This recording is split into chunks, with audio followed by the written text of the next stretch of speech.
Well, hello everyone. A very warm welcome to Q School Daily. It is day number 2 here at Online Darts. And first of all, don't worry, 2 of us on. Jarlath will be joining us shortly, but we got Luke in today for Gob as he's at work, and we do have proper jobs. Luke, how's it going, buddy? Yeah, I'm all good. How are you, mate? Yeah, not too bad, mate. Not too bad at all. First of all, everyone, just want to say a massive shout out for yesterday. You were all amazing, absolutely amazing. And to be fair, we've got a little apology to make. We didn't know the time had changed, so we're going to try and alter that tomorrow so we can maybe get on a little bit earlier. The 12 o'clock start killed us, but oh my God, stories all over the place today, Luke. First of all, let's dive into Europe because that one started first. The big news is that Raymond van Barneveld is on the move, just beating Nico Kurtz as we speak. Yeah, he's looking good. A good solid 95 average. I think, to be honest now, points-wise, he's safe. We're going to see Van Barneveld in round 2. Could we see him get a tour card? Who knows? But he's looking very good. Looks convincing so far today. 100%. 100%. Big stories, as we say in Europe. Hello, everyone in the chat room. A few shout-outs. Gary, Juanita, as always. Isaac, how are we doing? Andrew, absolute star in there. Scott, how are we all doing? Everyone, Rach has just joined us. Like we say, apologies. We didn't know about the early start until it was too late to do anything about it. Jarlath will be with us shortly, but we're going to stick with Europe at the moment, but we're going to dive in and out of them both. We've got tabs open, so we know what is going on here on Q School Daily. For those that are asking in the chat room, Fallon Sherrick is on a charge as well, Luke, in UK, up to 3 points on the order of merit. Yeah, she's looked good as well. Finishing's been a little bit off, so we're going to have to keep an eye on Fallon and make sure that she gets another point to near enough save her position and get herself through to round 2.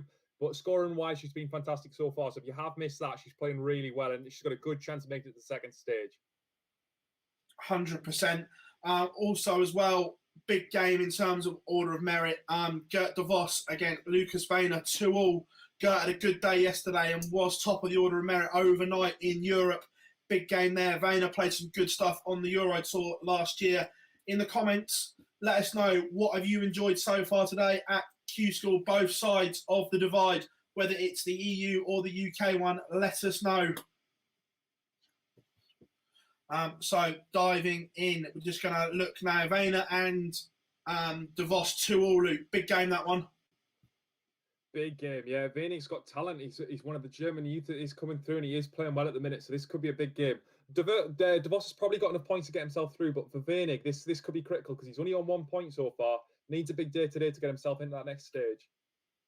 Yeah, definitely. We've got the European graphic up there. We're going to try and switch between both of them. Lee is in the house. Lee, how's it going? You know, son, you know.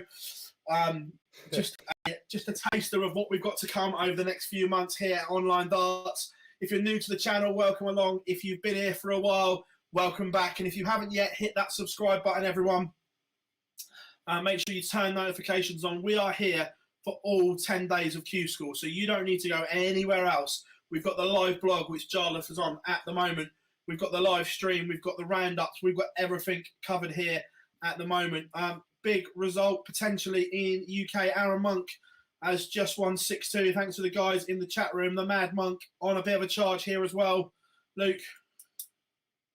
Yeah, he's playing well. He is playing well. I think it would be nice to see Aaron get back on the tour. Obviously, there's a few results going down in the UK at the minute. Kevin Payton recently beat Darryl Fitton, so that was quite a big game as well. But yeah, Monk's playing well. A few of the old guard might be coming back through. Yeah, definitely. We're just going to change it up and put the European one. Sorry, no, wrong one. Get there in the end. We're going to put the UK one up for a second so people can see what's going on screen. Queen of the Palace leads 1-0. Big first leg there as well. Just rolling through. Wes Newton's in danger. 5-3 down. Didn't score too many points in day Scott one. says we can't go anywhere else. We're on lockdown. Yeah, but you could join some dodgy other channels, guys. Remember that. There's no one. You don't need to be anywhere else apart from here. Paint up 2-1 behind on board number 1 in the UK, warming up. Josh McCarthy on 16 had a good day yesterday. Was unlucky. He is there. So they're flying through it today. McCarthy's top of the order of merit currently, so he's a really good first 2 days. 100%, absolutely flying through. Jason Hogg, 5-2 up against Wes Newton on board 26. David Curtis in the chat room. Come on, John Brown. Browner had a great day yesterday. Can he back it up again today? Like we say, you can't win your tour card here, but you can lose it, Luke. Just get through to stage 2, no matter what. You know, that was one name that I was going to bring up is Steve Hine. I don't know whether you've realised so far if you've been watching the results coming through, but Hine was one place outside a tour card last year, and he's lost in early rounds both days. He's on 0 points, so he needs a big last day. FDI was reckoning it could be 4 points to get through in the UK, which means he needs a last day really. So Steve Hine, sadly, might not get through to stage 2, and he's one of the best players that we saw last year, finishing 12th on the order of merit. So big names can crash out at this stage. Brutal game in the first round here at UK Q School as well. It was where is it? I've lost it now. It was at the tip of my tongue and I've forgotten it because it was an absolute belter. That's it. Ryan Hogarth against James Richardson in the last 2.56. James Richardson got work to do, losing early again today. Yeah, he's got a lot of work to do. Richardson's one of the guys that's outside of the points currently. He's outside of the paying positions that'll get you through to round 2. So considering he's the mad European champion, you really wouldn't have expected him to crash out this early on. No, and after timeout gate yesterday, Cameron Menzies is on a charge here as well today. Again, 3-1 I thought was a good price at the start of Q School for him to get a tour card into the last 32 today. His form's been good. He's looked convincing. I mean, he was unlucky to get timed out yesterday, but all in all, he's good enough to get through to round 2. Some solid performances today, averaging mid-80s overall throughout his first 3 games, and he's beaten Q School ever-present Ashley Holgate in the second round. So he's playing well. I think this could be a big point for him. If he gets this next win, he should be through. Yeah, definitely as well. Going to go back to Europe. Gert de Vos just taken a 4-3 lead against Lucas Wehner on board 2 in Germany after the fire drill. Just going to look at the order of merit for Europe as we speak. Raymond van Barneveld is now top on leg difference. If he doesn't win it outright today, I think he does. I don't see who beats him. Now he's beat Nico Kurtz, if I'm being honest, Luke. Yeah, I agree. He's got Kovacs or Jeffrey Van Egdom next. Kovacs is a good player. We've seen him at the World Cup a couple of times, but has he got the talent to beat Raymond van Barneveld if he's averaging high to mid-90s? Probably not. No, exactly. So Barney on a charge, probably done enough if he doesn't win it outright. Someone asking in the chat room, is Barney still in? Yes, he is, and he's looking dangerous. Average 95 to beat Nico Kurtz last round. Let's head into the European Order of Merit whilst we're here. And no real surprises in stage 1A, is there, Luke, really? Everyone who you'd expect to be doing bits is in and around the Order of Merit.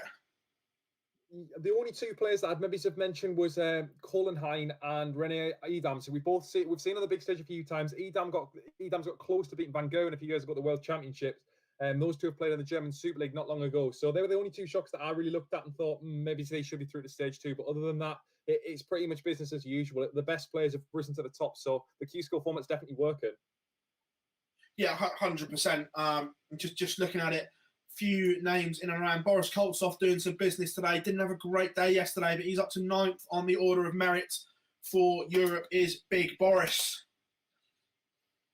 We know how dominant he's been in the Eurasian tour, so we need to see him back on the main tour. He's got a solid 90 average in him all the time, and when he plays on the Pro Tour, he can get through that Pro Tour order merit for the World Championship. So it'd be nice to see Koltsov back on the tour. 100%. We saw him in the Modus Live League go absolutely berserk, average 115 and 116 in consecutive games. He has got that blistering A game, but lacks consistency. But if Big Boris can find it, we know he's in for some danger. Wayne Warren just outside the top 36 on the order of merit on countback, but doing some bits today after a disappointing day yesterday.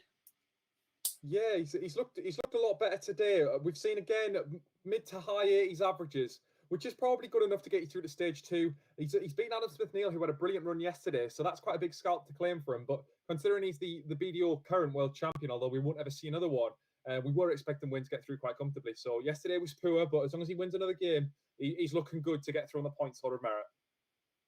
To be fair, he's the last one, so surely he's still the reigning and defending until someone takes it off of him. Reigning and defending. Yeah, no, it's a fair point. I don't think he'll be reigning and defending forever, so that's something that he's got to claim to fame. But yeah. Yeah. See, Lendl Lendl is from FDI, is in the chat room. Hello, buddy. Quick question. Is your predictions for 4 points still the same for getting through on the order of merit? If you can let us know in the chat room, mate, would be appreciated. Appreciate all your work, as always, with us. Let's switch back. Let's have a look. Gert de Vos now 1 away from beating Lucas Reina. Raymond van Barneveld not back out as of yet. Frans Roche is behind in the last 30 on board 6. Again, expected big things of him. But going to take you 4-2 down, so minor shock. Yeah. Minor shock there on board 16.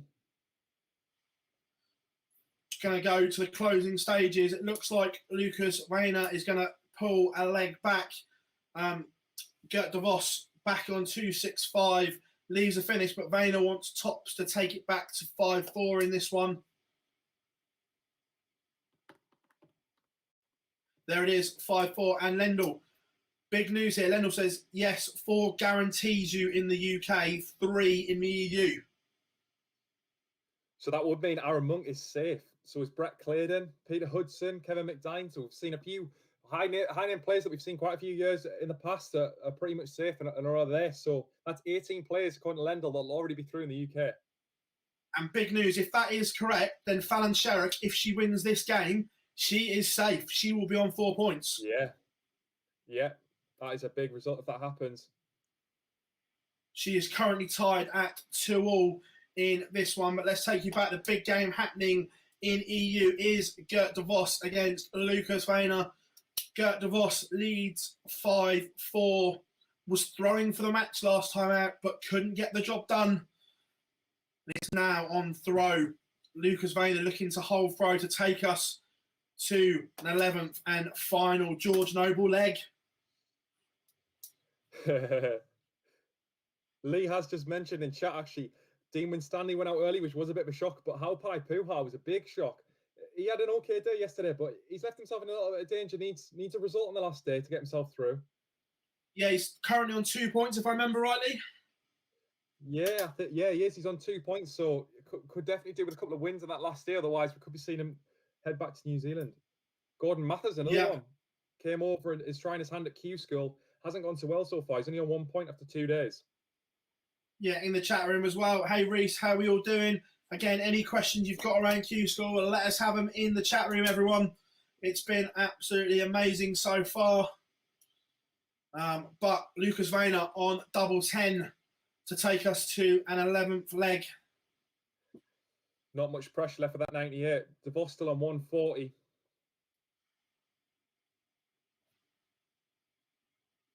The suspense is killing me. He's bust. De Vos is going to get a chance at 140 for the match. This will be a big shot. TK shots, yes. Going off Lendl's prediction, I think Barney will win one today. But even if not, yeah, he's safe on the order of merit. Don't worry about that. He's not getting caught, that's for sure. There we have it, 5-5. De Vos and Lucas Reina. We head over and we say to Gert de Vos, how is your nerves? Needs to serve this one out after 2 not convincing legs. Just want to mention on the other board as well, Frans Roche is currently 5-4 down. A lot of people have tipped him for a tour card. He's currently only on 1 point. Really, really needs a result here. So he needs to pull this back. He needs to win the next 2 legs. Otherwise, we could be looking at a tough last day for him. That would be a tough last day. Very tough indeed.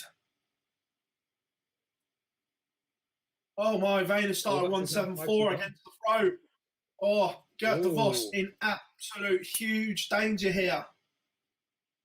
Good evening, Daz. Currently, Fallon is 3-2 behind, I believe, if the score hasn't changed in the last 32. Oh, Vayner, when he absolutely needs to. What a stunning 11th leg against the throw. 174, 140. He's going to get 6 starts to take this out as well. Sam Booth just taking a 5-2 lead on Kevin Painter. That leaves him in a spot of bother.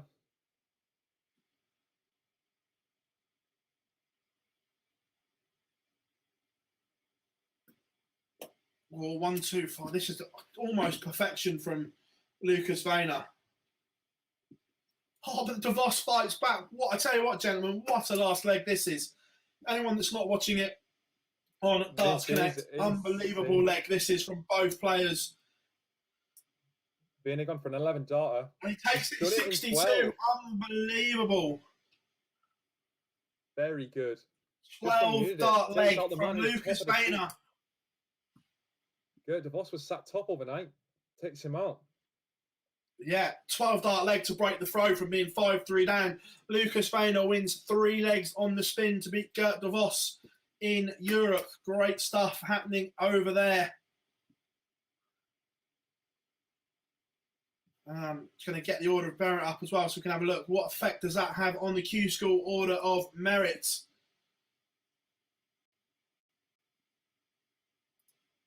So top to get it to 5-5. He's taken it out. So we're in the last leg decider. Franz Roach against Kai Gotthard.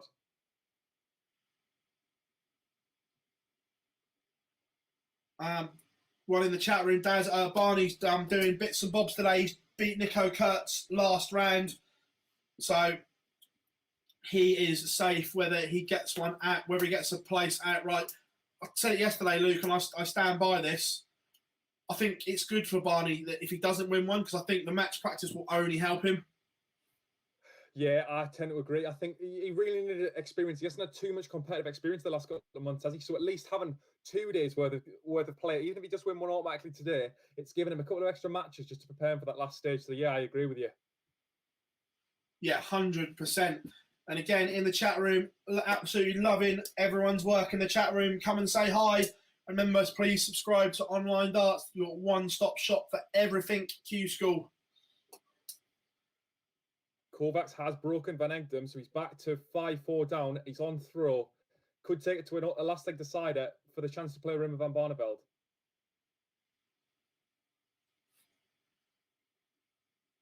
Jack Vincent, 4-1 up in the UK as well. Young man from the Target Elite Group 1 doing bits and bobs again.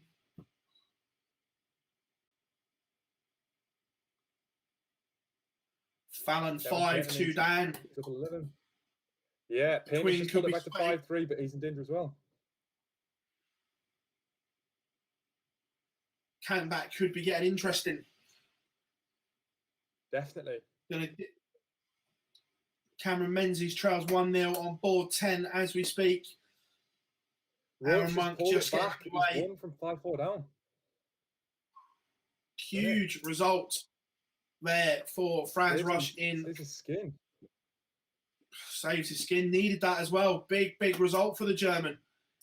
He was unconventional, but massively impressed me on the Euro Tour towards the end of last year, the ones he qualified for. Yeah. Was it Rob Cross? I remember he absolutely took to Rob Cross. He wasn't missing anything. Yeah, he was unstoppable. Played well. That whole, it was Euro 2 or 4. He played really well the whole day. The performances since school, he's seen massive improvement. 100%. Scott, I've been a Pater fan.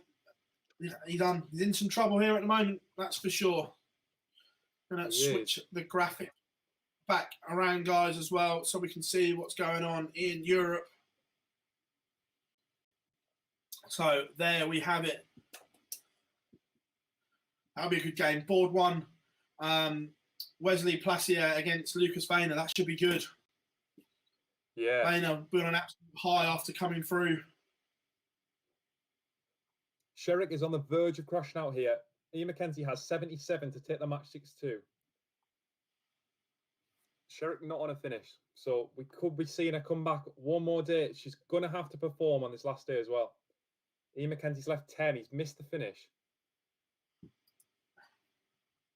She's in a good position, though. 3 points. It's not as if she's got no hope tomorrow, is it? Yeah, it's not a disaster. but there's people still in that are behind her. It leaves her needing to win a game. She can't afford an early exit. But if Ian McKenzie takes this out, Fallon Sherrick is out on day 2. And he's missed in. But Sherrick, 148. Ever you need to produce something, it is now 148 for Fallon Sherrick to get a leg back. Has put Painter out. Kevin Painter crashes out. Again, another one. 2 points. Needs a big day. Former Players' Championship final winner Kevin Painter has departed. Now, will the Queen of the Palace follow suit as Mackenzie wants double 2 to knock the Queen out? And there we have it in 3. Last start in hand. Sherrick has gone. She is on 3 points. Will need a win or 2 tomorrow, depending on if she gets a bye or not. If she's in the last 1-2-8, she will need a win to go to 4 points.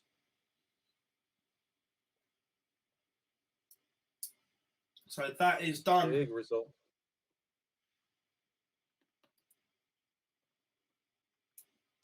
Josh McCarthy 3-0 up on Charlie Simons as we speak.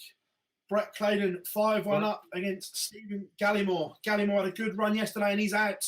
6-1 to Brett Claydon in that one.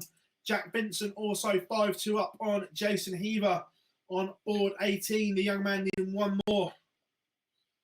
Cameron Menzies turns it around. Kovacs back to 5-5 for the chance to play. For the chance to play against Van Barneveld, Kovacs has come back from 5-2 down to 5-5. We're in the last leg. Van Egdom's got the throw, but he's close now. He's got a chance. He's playing really well. 100%. Where are we? As I said, Cameron Menzies 2-1 up. Aaron Monk just levelled up at 1-1. David Ladley beating Jason Hogg 1-0 as well. Everyone, we're flip-flopping between the two. So everyone knows what's going on. It's busy, busy, busy at Q School, but that's how we like it. We're all Lucas-aided throat lodging it up after yesterday. Don't worry about that. McCarthy's 4-0 up. Top of the rankings, but he's not stopping there. He's going to go for this. Try and get himself automatically through. McCarthy flying. Played some super stuff yesterday.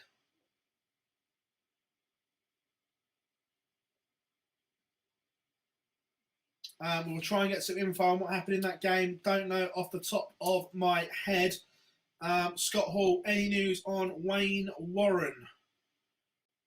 He's playing now, isn't he? He is live now. I think he's 2-1 down. Wayne Warren 1-0 up against Christopher Bent in the last 32, mate. Again, he's one that I was worried about lack of match practice. We haven't really seen him since the Slam when he looked massively undercooked.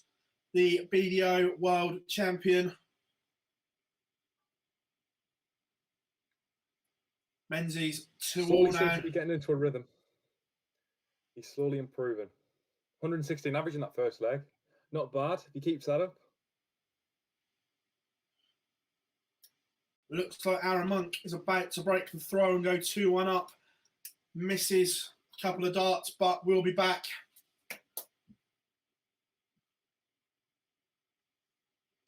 So Aaron Monk, can he break throw?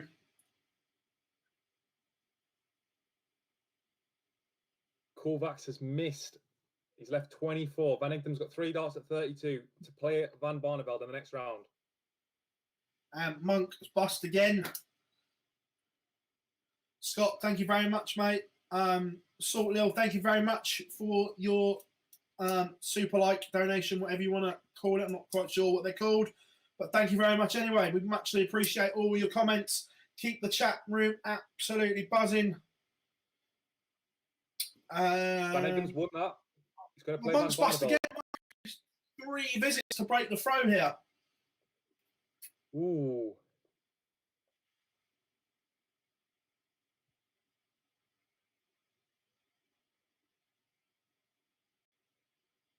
Remember, Monk is one of these that is probably safe. He is on 4 points, so as far as the order of merit's concerned, he probably will get a tour card. But, you know, pride's at stake here. He's now 2-1 down.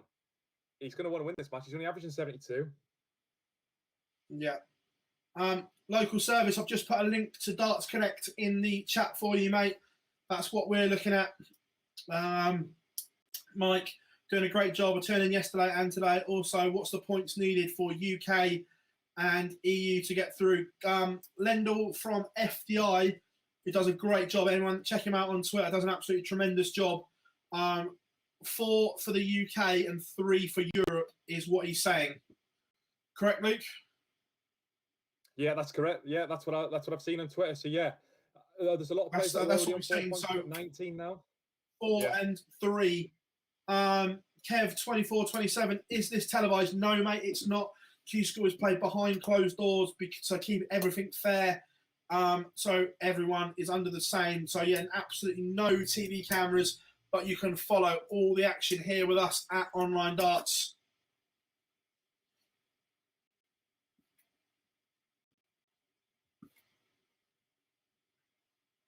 Christopher Bent's leveled it up with Wim Warren. It's 1-1 now. Warren has got a big weakness leg though. Going off the EU order of merits, that's a little bit further down the line.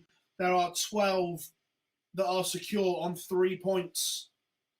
And if Wesley Placier can win this game, he will also go to 3 points. Another one, Unter Buckner on 2 points. He's got some work to do on that order of merit. Brandon Beauregard had quite a good day, but he's not there yet, is he? And Roach still needs one more win. There's a few names that are in the order of merit spots at the minute, but could definitely do with an extra point just to make sure.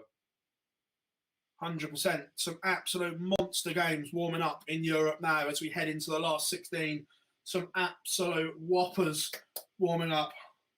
And of course, the 5 times champion Raymond van Barneveld will be in last 16 action very, very shortly.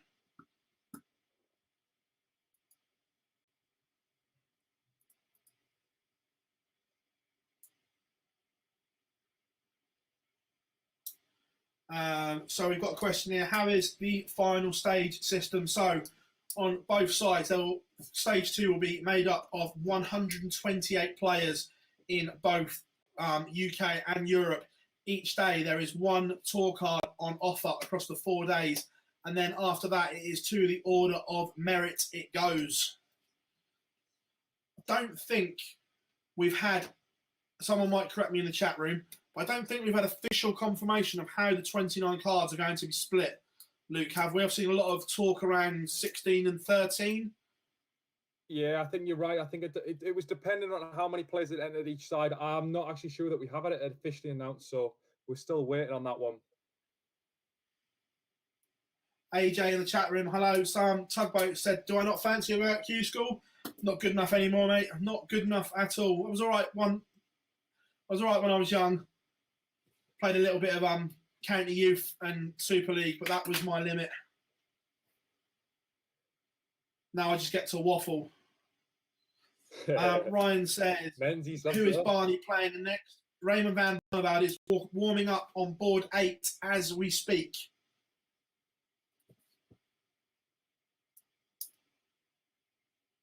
He'll play Van Egdom from the Netherlands, who's just won through as well. So he only averaged 79 in the last round. Should be doable for Van Barneveld. We should definitely see him cruise through to a last 8 match. Yeah, people in the chat room talking about the split. We don't know precisely, but 16-13 is around what a lot of people are thinking. Jonathan asked, where does Kai Anderson's tour card go? It goes to Mike Kyvenhausen, who was next on the list. So, yeah, Mike Kyvenhausen keeps his tour card because of Kyle relinquishing. Was a shame. I obviously wasn't on yesterday, but that was a shame to see Kyle Anderson give up his tour card. We know how talented the guy was, but you can understand it with everything that's gone on with COVID and he's been stuck in Australia. I can understand why he's giving it up, but yeah, it's sad to see him go. Hopefully we see him back in a couple of years' time because he's one of the best players in the world when he's playing at his top level. We spoke about it in the live lounge last night. He was 1 dart for me from being in the Premier League.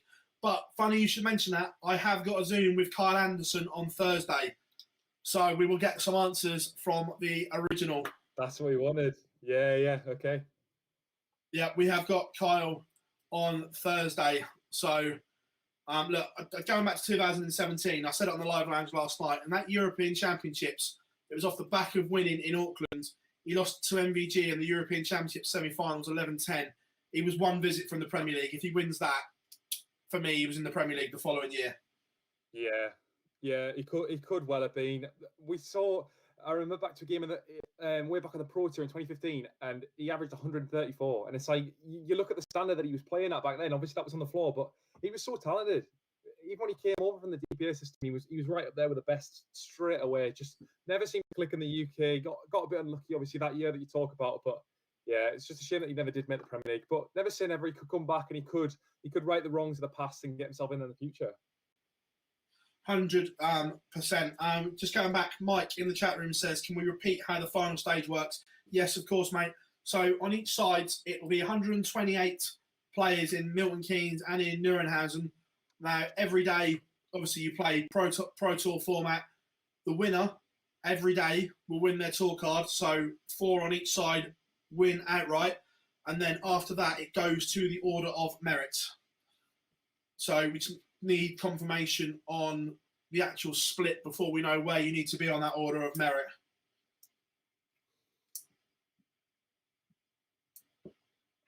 Menzies is 5-4 down. In danger of crashing out here.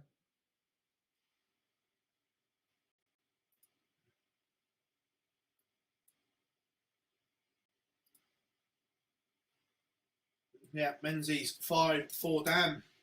Good game this, both decent averages. Aaron Monk back to 3-all was in complete control of that game. Josh McCarthy 1 away, 5-2 up. The young man from Wiltshire is having a fabulous Q score so far. Wayne Warren trails 3-2 on board 8 to Christopher Bent. He tipped this one to be good, and so far with Pleiser against Venig, well, 1-1. Venig's averaged 110 in the first 2 legs. Definitely want to keep your eye on that one. Both players need wins. 100%. Charlie Simons pulls a leg back against McCarthy now, back to 5-3. Going to go to board 10 in the UK. We're going to have a look at the final stages of this one.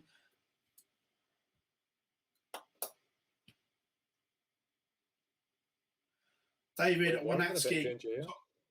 Sorry if I pronounced his surname wrong. My apologies. My pronunciation of Eastern European sounding names isn't the best.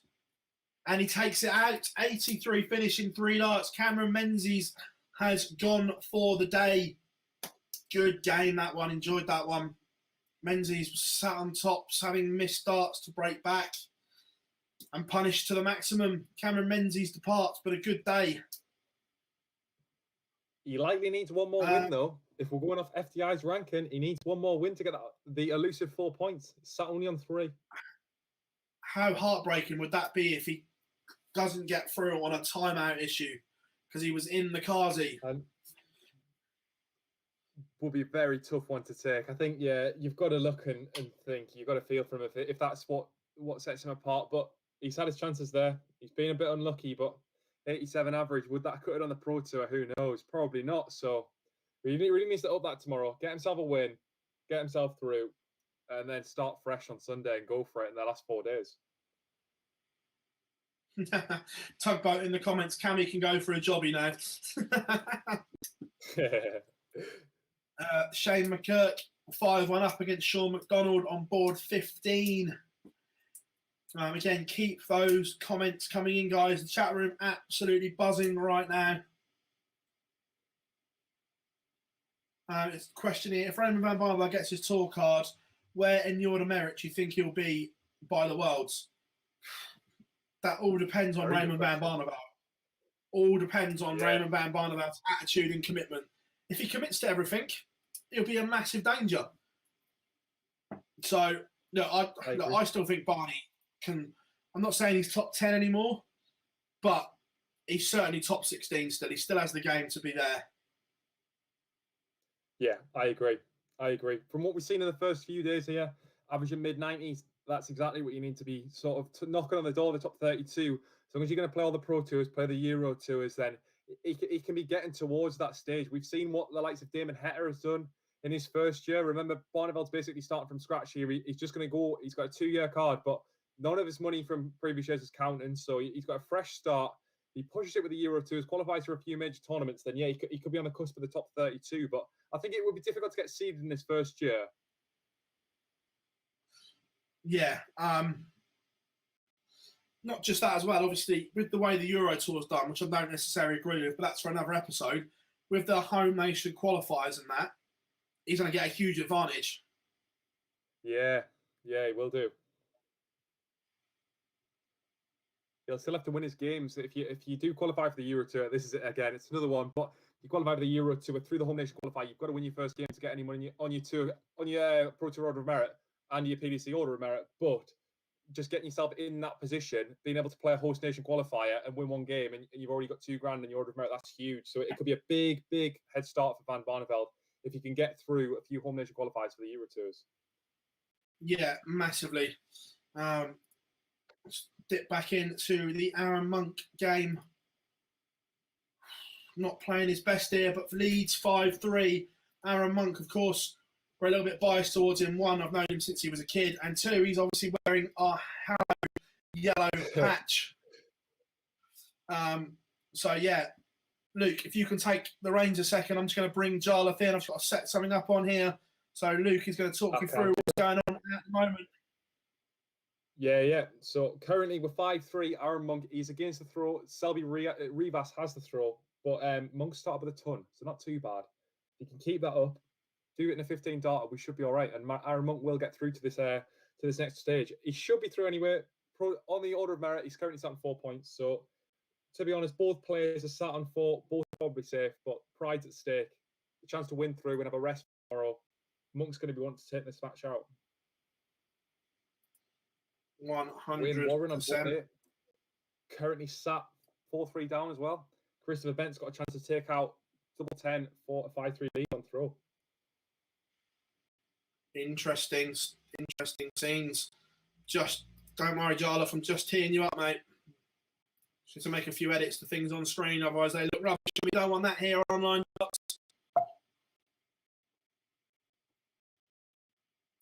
Wayne's got 42 left to level this matchup. Can he break the throw? Very important visit here for the BDO reigning world champion. And just like that, we are joined by Jarlath. Jarlath, good afternoon. Afternoon, everybody. There's 2 of me. Get Luke back on. No one wants to see 2 of me in there. Barney, by the way, just want to say I've been watching Barney for a fair bit of the day. He's just doing bits. The lad is. He's just taken out a 1-3-2 to go 2-0 up, and then he's just now gone out an 11 dart leg. And what's happened there? We've had 107 average currently in the first 3 legs. Raymond van Barneveld, ladies and gentlemen, if you're not watching, is on a charge at the moment. The Barney army is flying at the moment. Here's a question that I've seen a lot of times in the chat room already, and this is, I think, for all of us really when I say this. Do we reckon that him coming through today would be the best for him? Because I don't know if it would be. I think the extra day's practice will do him the world of good. I was going to say, it's funny you say that, because last year's EU Order, when we think about the players that came through Q School, Cleo Macker has probably had one of the most successful years of anyone that came through, and he didn't win an automatic tour card, he just finished top of the Order of Merit. So really, having the MODUS practice of Q School, of playing these players who you're going to play week in, week out on the Pro Tour, definitely isn't a bad thing. So he's picking up points all the time. If it means he gets knocked out in the semi-final stage or the quarter-final stage a couple of times, then yeah, I agree. I don't think it's a bad thing. Yeah, I just think personally we're in this position now with Barney where I think I think he needs the match practice more than most people in the field. And I think that is a definite big thing for him. But you can't fault the way that at the moment that he's playing, because he's just outstanding. His average has just dropped to 105, but he's absolutely taking Van Egden for a ride here. 4-0 over in that last 16 game. As you said before, Barzi, I have been listening throughout the day. Sorry to at my employer, but I have been listening throughout the first half an hour. Well, that I think that. Sorry, mate. You go. We can talk about this a little bit more in detail when he gets his place in the finals. Yeah, Aaron Monk just missed a match start. Went 140, 140, 140, 69 to leave 12 on throw. He's coming back, going to have 3 darts in hand on board 4 for Aaron Monk. And he's bust. Oh! How?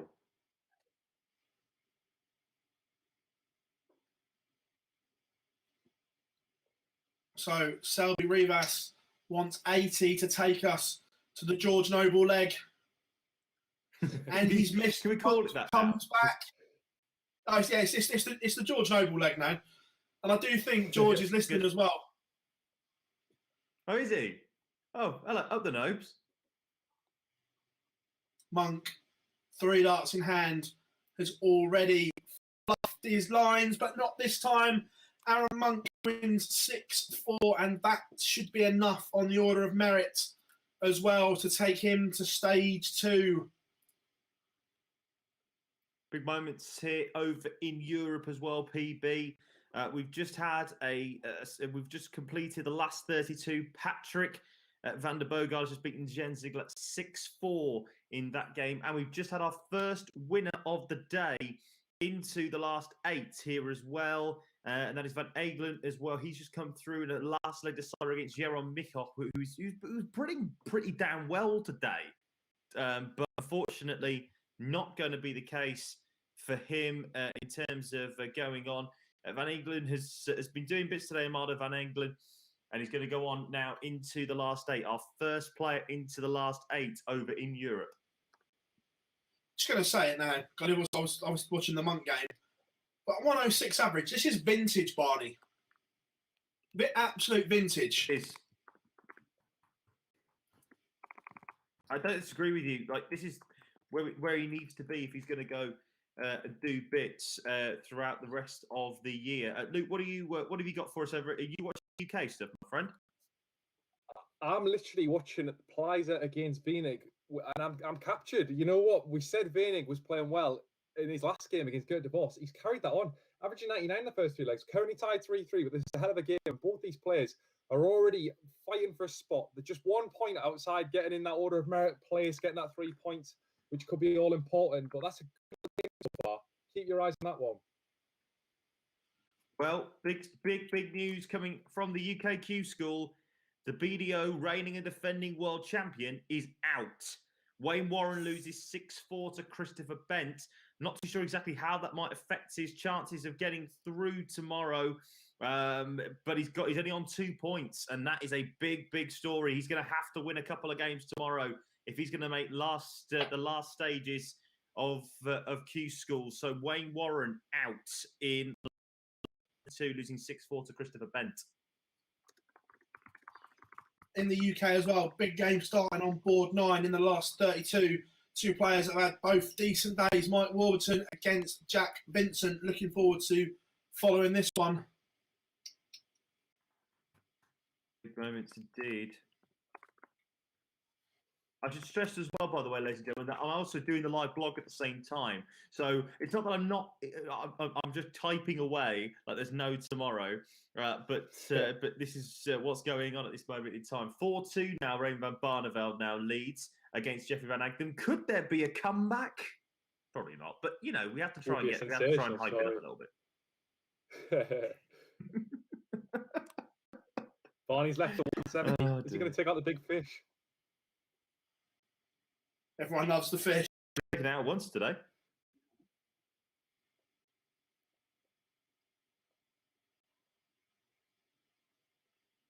Doesn't do it. Left 76. Good chance of winning the leg though against throw. Take a 5-2 lead against Van Egden. We'll tell you what, you call us in on that one, mate, and we'll stay with you for that. Right, okay. currently left 76. Van Egdom's on 118. He's got throw, but we're on to Barneveld's throw for a 15 dart, averaging 106 in this leg as well. He's playing very, very well. And he's done it in 3 darts. So Van Barneveld takes a 5-2 lead. He's now got throw, averaging 101 in the game so far. Starts with a ton, looking very convincing. As Phil's already said, this is vintage Barney. He is looking very strong. Look, certainly is. I don't mean look. He's just if he's playing well, he's a class above everyone in that field, even in stage 2. If he plays well, he's a class above them. Let's still have that right. Yeah. In the chat room, Robert's asking for UK scores, please. All right, if you give me a second, we will switch the graphic round on screen so you can see the UK ones as well. Stress here, by the way, people who are asking for that. We will come back to the European Q score in just a bit. When it gets to the last 8, we will basically be taking the European Q score then fully through. So do not worry about that, and then we'll come back to the UK for those games as well, because we're into the last 16. I love it. We're going to be done by half 3. This is a beautiful scene. I might get time to go for a walk today. What's going on here? I can't believe it. Same here in the snow. It's going to be lovely. Madness, lights out. Snow? Not here. Yeah, lots of it here. We've had lots of it. And I can confirm the Noble is watching. So hello, George, on the stream. He might drop you a comment if you're lucky in the chat room, but he is watching. So give the Noble some love. Barney's got to check out 32, and then he'll be into the last 8. Oh, Barney! He's done it. Barney Army! That is sensational. That is telling you. Sensational. Vintage. That is vintage, Barney. That is sensational. 101 average, taken out a 143 for the match. That is incredible. But you've got Lucas Weinig as well, Luke, who has just who's just taken the win, I think, against Wesley Placer, if memory serves correctly. He has on board 1. He's got himself through. He's through to play, if my Dark Connect will load, Van Engelen, who's already gone through. So that match is for the spot in the next round. This is that'll be a last 8 match, but Veinig's played really well there, 97 average overall. He's got his 3 points, so even if he doesn't win that match, he's likely through anyway. But a good performance from Weinig. And yeah, could we see him in the second stage? In Europe as well, a couple of potential big results for big players. Boris Koltsov leads 4-2 and Franz Rush leads 5-2. 2 players that were massively talked about, and Boris seems to have found his scoring boots today. Disappointing yesterday, but big Boris Koltsov is on a little bit of a charge here in the last 16 of EU Q School today. Do you want to call in the Roex game, or is I just looked at the scores. Marco Puls is currently looks like he's going to win the 8th leg. So if we'll call in the Roex game off the back of this. Just more results coming into the top 32 in Q School. The top 16 is currently going on. A huge game, a really good game. This I'm very, very excited. Shane McGurk against Josh McCarthy is about to get underway over in the UK. That one, my friends, could be a very, very interesting game. We'll keep you up to date with all of that. Just 2 more remaining games in the top 32. It's Mike Warburton against Jack Vincent. Warburton has been very, very good today as well. He leads 2-0 at the moment. Jim McEwen leads 5-2 against Adam Shanks. That's what we know. That's all we know at the moment. But more last 16 games getting underway. Let's hope that they space them out a little bit so we can do so we can cover both the boards as best as we can. But that's where we are. Droetz is Paul's is about to go and hit double 9. Is he? 9. Yeah. I mean, he's got 6 in this. He's already missed opportunities. Not this time. Second up. Let's dive into our coverage earlier. Yeah, I was just going to say, he did miss earlier. Roche was on the brink of falling out. He was 5-4 down, came back to win it. He started off with 3 in this next leg, so on 30, it's been corrected to 30. But he hasn't had a good start there. He really needs to win this game, but he's done really well to come back through on the brink of defeat. Now, wins this game, and he's probably through to the next stage. So a good performance. A lot of people have tipped him to do well, and he's shown his quality. Again, in the comments, Yorkshire, thanks for the coverage, guys. Not a problem at all. We do it because you guys absolutely love it. Lendals, where's God when you need him? He's at home with his Barney voodoo doll.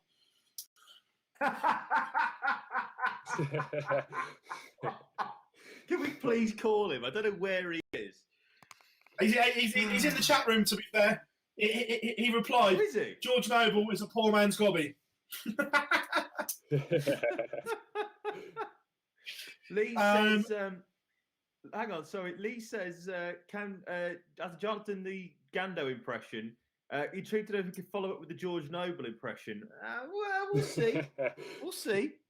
That might come out later. But Craig asks, did Jenkins and Nick Fulwell drop out? No, they're in 1B, mate, starting on Thursday. So, also, very quickly. Yeah, you're right. Yeah, very, very quickly. A lot of people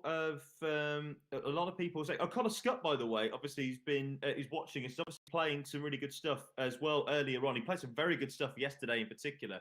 Really, really good stuff.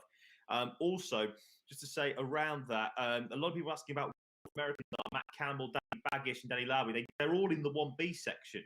So there's that. So that at the moment is where we are on that one. So they'll be playing from Thursday to Saturday, trying to win themselves a place at final stage. 100%. Just checking something there. Oh, 127 in game from France, Russia, with his opponent's stat on 59. He takes out the Paul Hink. He does the Hinks. 127 in game. What's the result? we're getting spoiled. Are you going to do all your referee impressions today, Jarlath? Is that the plan? You know what? Sonic, should we go with it? Should we go with the nose and see what people think of this? And I'm not too sure, but why not? Let's go with it. 190. What do you think of that? I don't think that's the worst I'm impression sure he'll be we've had. texting you. Well, I'm about to say, I'm sure he'll be texting you later on with impression going, "Who's that muppet? Never let him anywhere near me."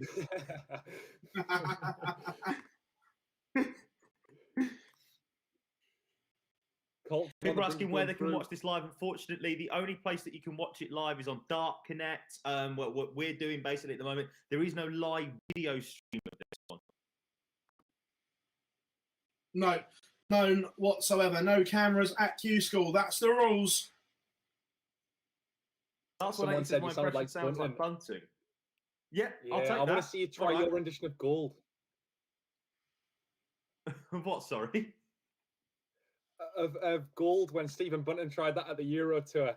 We'll wait for that. I won't make you sing that now, but oh, that's not happening. Koltov's through. Oof, big result. Tell us more about that. We're going to a last leg decider as well between Michael Rastovitz and Stephen Notster over here in Europe, but you've got Koltsov there, Luke. Yeah, Koltsov's just won 6-2 against Tavernier. 87 average overall, not bad. He's played well all day, and that pretty much puts him on the brink. He needs one more win, and in the last game, he will play. It doesn't like board 4. Has board 4 started yet? I don't think we've seen board 4. Actually. No, I don't think it We're has. not sure who will play yet. Oh no, he'd be playing board 6 anyway. He'd be playing board 6. He's got Van den Beauregard, or he's got Pietschko. If I've said that right. Not very good with pronouncing the German names. That's a difficult one. But yeah, Koltsov's looking good. Koltsov is flying. Big Boris doing bits. Speaking of which, let's have a quick. Boris now up to 4 points. So again, after a poor day yesterday, that even if he doesn't win one today, that should be enough by FDI's rankings. So, judging by that, 5th and the 16 are safe on the European one. Right, whilst this hots up, guys, we're going to cut to a quick ad break back in 10-15 seconds.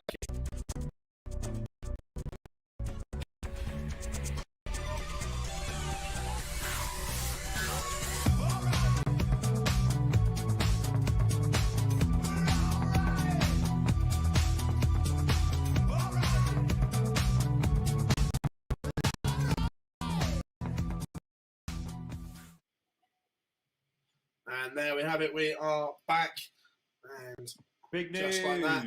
Big news coming in from Europe. Michael Rastovitz has just beaten Steven Noster 6-5 in a last leg decider. Just going through the rest of it. Didn't get much of it, but what a leg to do so against the throw. 140, 197, 140 to the 24 after 12. He then takes out double 12 with a first start in hand. What a way to go and do it against the throw. Michael Rastovitz, once again doing bits. He is there, and guess who he plays for a chance at the final stage? Raymond van Barneveld. Interesting. I was saying before the break, 16 players in Europe now on 3 points off FDI's rankings. That will be enough to get you through. So, work to do, but still a lot to play for as well. Yeah, I was going to say, given how many players we've seen on only 3 points after 2 days, I actually think some of these players will get through on 2 points in the EU. They won't necessarily be safe, but there's a few guys who are on, like Plies here, who's already got quite a good leg difference. He's probably going to get through even if he doesn't win. So there's chances there for some of these guys who are only at 1 point. One more game winning, you're probably going to get through.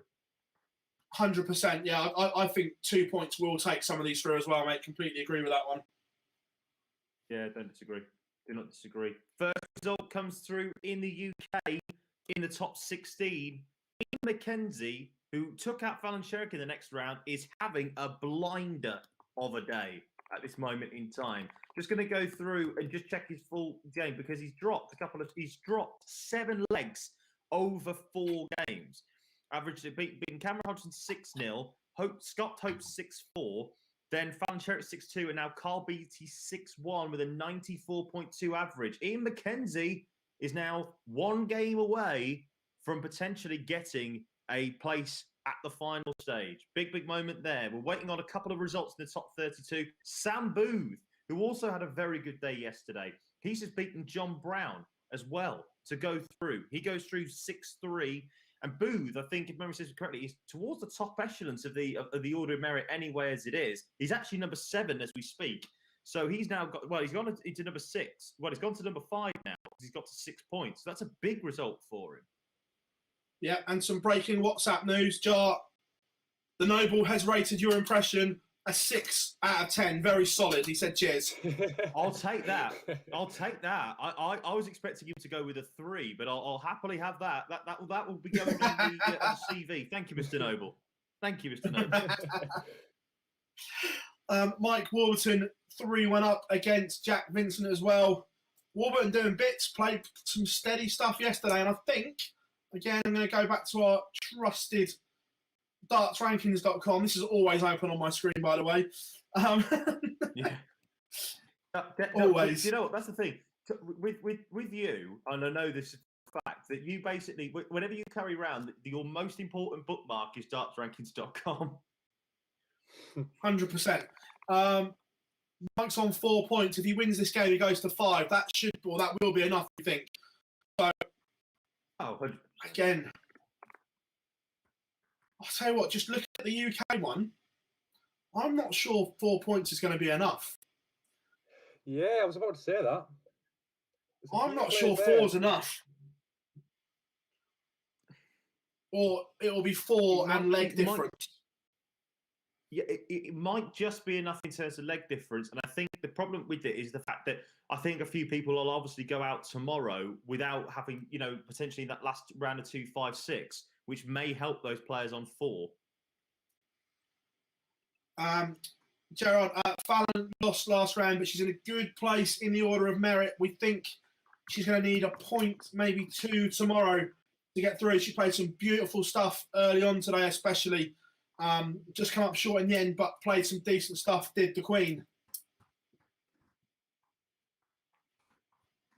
This is interesting because, as well, some players that we've got here at the moment, I mean, yeah, okay, we talk about, I'll tell you what, actually, we'll talk about this in a moment. Adam Shanks against Jim McHugh in one of the games in the last 32 has just gone into a last leg decider in the last few seconds. So we'll call that one in just a moment. Any more other results that we need to talk about? Mike Warburton now leads 4-1 now on board 9, only a couple away. Interesting. I'm glad they changed his flag. Aaron Monk's trying to do this the hard way. He's gone 2-1 down again to Kevin Thomas, who's, again, he's in a good position. I think Thomas has won quite a few points. He's got 6 points. He's second on the order of merit so far. So definitely through to the second stage already, but Aaron's going to have to come back from behind. Well, I'll tell you what, let's talk through then. Let's talk through this game between Shanks and McEwen. This is a top 32 game, so the winner of this one will go into the last 16, and they will play Jason Hogg in the next round. So that's who they've got in the next round. Obviously, Shane McGurk against Josh McCarthy, 3-2 currently as we speak, so we will keep you up to date with that. As you can see there on your screen in the right-hand corner, we've got a couple of top 16 games still to play. David Preston against Marino Blonde. That'll be a good game, actually. Really excited for that one. And obviously, Patrick van der Bogaard against Ricardo Petresco has just started. But we're going to focus on a game over in the UK. Adam Shanks, Jim McEwen, which is a last leg decider. We're going to join the action with Jim McEwen, 98, but he has the darts. Adam Shanks has got 2-3-9. So what can McEwen do here at this moment in time? Let's find out what goes on. I think Juanita's still with us as well over in Australia, which I think is now just touching midnight Perth time. So if you could stay with us for another hour, Juanita, then you'll hopefully be able to know who goes on into Q School. McEwen hits a 60, so he's basically given up the throw really at this point. And Adam Shanks has just hit a 95, so he's first to have finished with a 144 at this moment in time. What can McEwen do to answer? Let's see what happens here. This is it must be sort of a slow game, and it only hits a 60, which means that Adam Shanks is going to get 6 darts at 144. McEwen only on 178. What can Shanks do? Can he leave it handy or basically give it? No, he does leave it very handy. 96, leaves himself on 48. He'll either go 16 double 16, of course, or 8 tops. Not too sure exactly which way he'll go. I'm not really, I'll be honest with you, familiar with Shanks.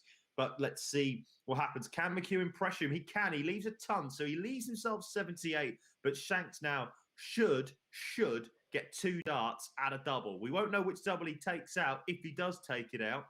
Or we'll know if he doesn't take it out and he leaves it. And he left 16. He must have gone inside on 32. And he's left himself double 8. McEwen now with a chance for 78, who has been nowhere in the leg. Can he find a way and steal a place in the last 16? A huge moment here for McEwen. Would he get a shot? He should do. And he must have had a shot at tops. And he must have missed it because he's left tops. Shanks now has 3, at least at double 8. Whether he stays there, who knows? But he's got 16 left. And he takes it out in 2. Adam Shanks probably deserved it for that final leg. Bit of drama towards the end. But Adam Shanks will take on Jason Hogg for a chance to win a space in the last 8 and get one step closer to final stages. Board 9, Mike Warburton has match starts. 1-1-6-4, hits a ton to set it up. 64 left. Jack Vincent back on 283. Cannot do it. So Warburton will be coming back for 64 and a 6-1 victory. Hang with me, guys, and I shall call you through this if he can do it. Right, here we go. Match starts for Warburton. 64 required.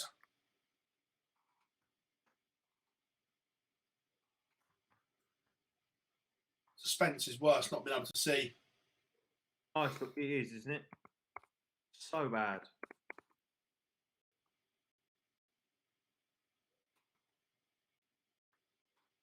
Game in 3, Mike Warburton wins 6-1 and books his place in the last 16, I believe. It's not in front of me, but I think it's in the last 16. Yeah, Mike Warburton going along nicely there, beats the Target 1 Elite Star.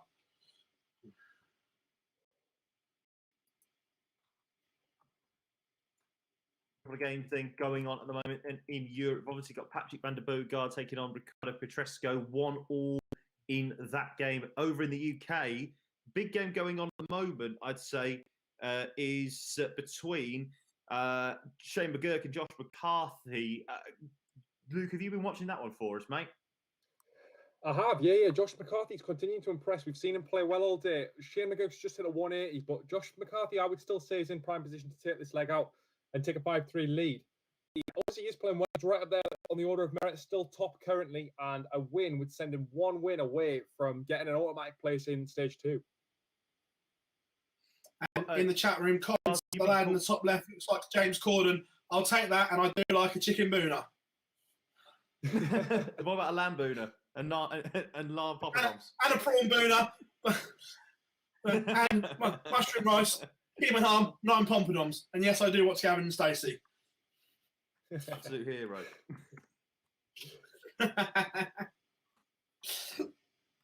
Again, Josh McCarthy takes Monk, 5-3. Monk trails 3-2. So this is where we are at the moment, then, ladies and gentlemen, just so you are aware. So we're down into the top 16 now in the UK. And as I speak there, because Barzi's just decided to choke, Kevin Thomas has now gone 4-2 up on Aaron Monk. How did that happen, PB?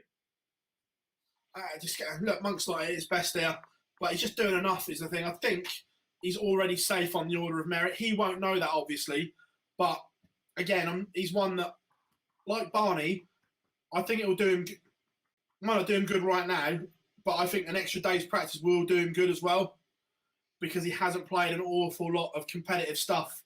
So I think playing himself into some form will be good for Monk. We've got our first quarterfinal starting now. So this is for a place in the second round of EUQ. It's Lucas Vinig against Van England. I'll keep you up to date on this match. Vinig's just started off with a toe, nice and steady. He's got the throw and it just actually put in a 180. So a really good leg from Lucas Vinig.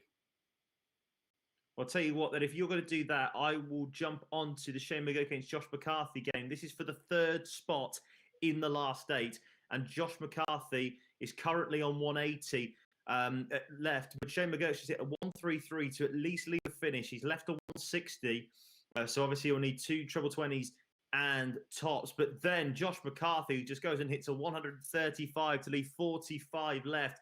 McGurk has to find something here. He has to find a huge checkout in order to stay in the game. What's going to happen?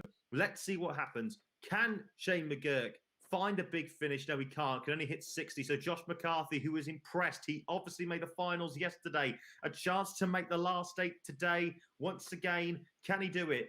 45. Which way will he go? Will he go 13 top, 13 double 16? Will he go 5 tops? Who knows at this moment in time? We obviously can't tell you, but what we can tell you is that he takes it out in 2, and Josh McCarthy beats Shane McGurk 6-3. Josh McCarthy, some brilliant, brilliant darts throughout the couple of days, and once again, he makes the last 8 of UKQ School. He will play either Jason Hogg or Adam Shanks for that space in the final stages. And Raymond van Barneveld is underway in his final for a spot in stage 2 of Q School against Michael Rastovitz, and Barney in control of the first leg on throw. Vinig's taking a 1-0 lead. 15 darter in the first leg to hold. I say that, and Rastovitz bangs in a 177 to leave 106. Barney leaves 48, so could be a potential break of throw. The door is ajar, only needs 1 treble.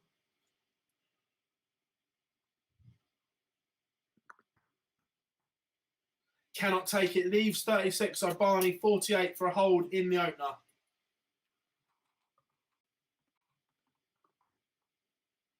Misses, break opportunity. Rastovitz has 3 darts to break the Van Barneveld throw in the opening leg. Only needs 1 break throw. Barney behind. That's a big start already for Barney. The first time he's made the last 8. But as I said before, I think, like I've always said, I don't think it will be as bad a moment for him if he does manage to, if he doesn't get through today, to get that extra leg on the, extra day on the board, practicing in proper contests, I think. 100%. I'm completely with you on that one.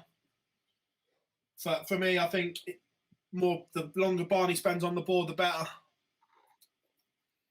Can't wait for this one. This is going to be very, very fun indeed. We're getting people obviously joining us throughout the day. We will be obviously going through and recapping the day in a little bit more detail than this once everybody's through and once everybody's done and we know who's joining us. But once again, boys, some unknown names, maybe not Josh McCarthy with the way that he played yesterday, but some unknown names potentially making the last day of Q School. Very interesting, I find.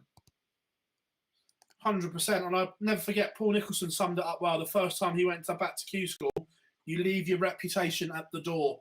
Everyone starts from scratch. And he's right. We see that so often. So many players will go to Q School and they'll get tipped to play well, and they performed in the past, but it doesn't happen like that. And we see shocks every single year. Someone will come out of the blue. They've got no pressure on them. You know, they've gone there.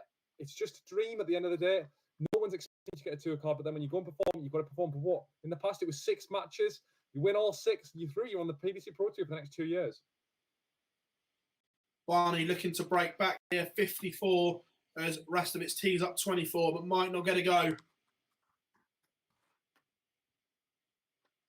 Tell you what, big game between Kevin Thomas and Aaron Monk. Monk has just leveled that up at 4-4. I'll keep an eye on that one when it comes to the drama filled towards the end. Barney levels 1-all straight back. Missed opportunity from Rastovich there. Didn't score particularly well at the start of the leg and was punished. If Vienna plays like this in the second stage, he's an absolute danger. Currently, he started this fourth leg with a 140 and a 180 to break, 2-1 up, averaging 105 in the first 3 legs of the match. He's looking really, really dangerous.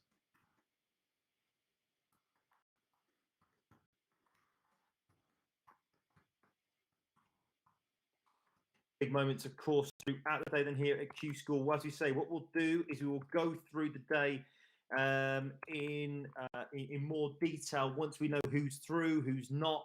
This is going to be a very interesting day indeed. Let's just say as well at the moment in the rest of European Q School at the moment, so as you can see on your screen, David Pruston against Moreno Blom. Blom played very, very well throughout the last couple of days. Pruston as well, to be fair. Pruston 3-0 up there. Patrick van der Boogaard is 4-1 down to Ricardo Petrescu as well. With the winner of that one playing Boris Kultsov. Franz Roetz gets the winner of the David Pruston versus Moreno Blom game. We will basically keep it here with European Q School at the moment for everybody who's going to ask about the UK results. We will move that over once the top 8's been decided here and the first 4 have been decided here in Europe. Then we will move over and concentrate everything on the UK stuff. But Aaron Monk has just gone 5-4 up. What a turnaround. 3 straight legs for the Monk. Huge moment. Well, Monkey. Not that we're biased. It's just broken. Got the game back on throw there as well. Big moments there. Do you want me to? I'll keep an eye on Barney if you want. If you want to call in. That's all. I've got Barney on. It's fine. Okay, well, I'll keep an eye on Monk then at the moment in time. What is the latest involving Mr. Van Barneveld, Phil Bars? Barneveld, as you come to me, takes out 86 in 3 for a hold of throw, and he leads 2-1. Scrappy leg from both. Both not playing anywhere near what we've seen so far. 88 and 87 running average, respectively, over the first 3 legs. But Barney just doing enough right now. I'll tell you something. Big moment here as well, right? But I've just been reliably informed that Aaron Monk has just taken out a 1-3-2 to take a 5-2. It's like a 5-4 lead. What a place! What a moment that is. Not just that, I can elaborate a little bit more. I just got a WhatsApp message. Monk went 59-26, 1-3-2 game shot. Only Aaron Monk would do that. That is just pure Monk, that is. I love it. Yeah. Oh, Barney sniffing a break opportunity here, down to a finish first. Kevin Thomas has got a chance now to make this potentially 5-all. Ricardo Petrescu as well is in a position where he's just started the leg and he's 5-1 up. Remember, the winner of that goes and plays Boris Kultsov in the next round.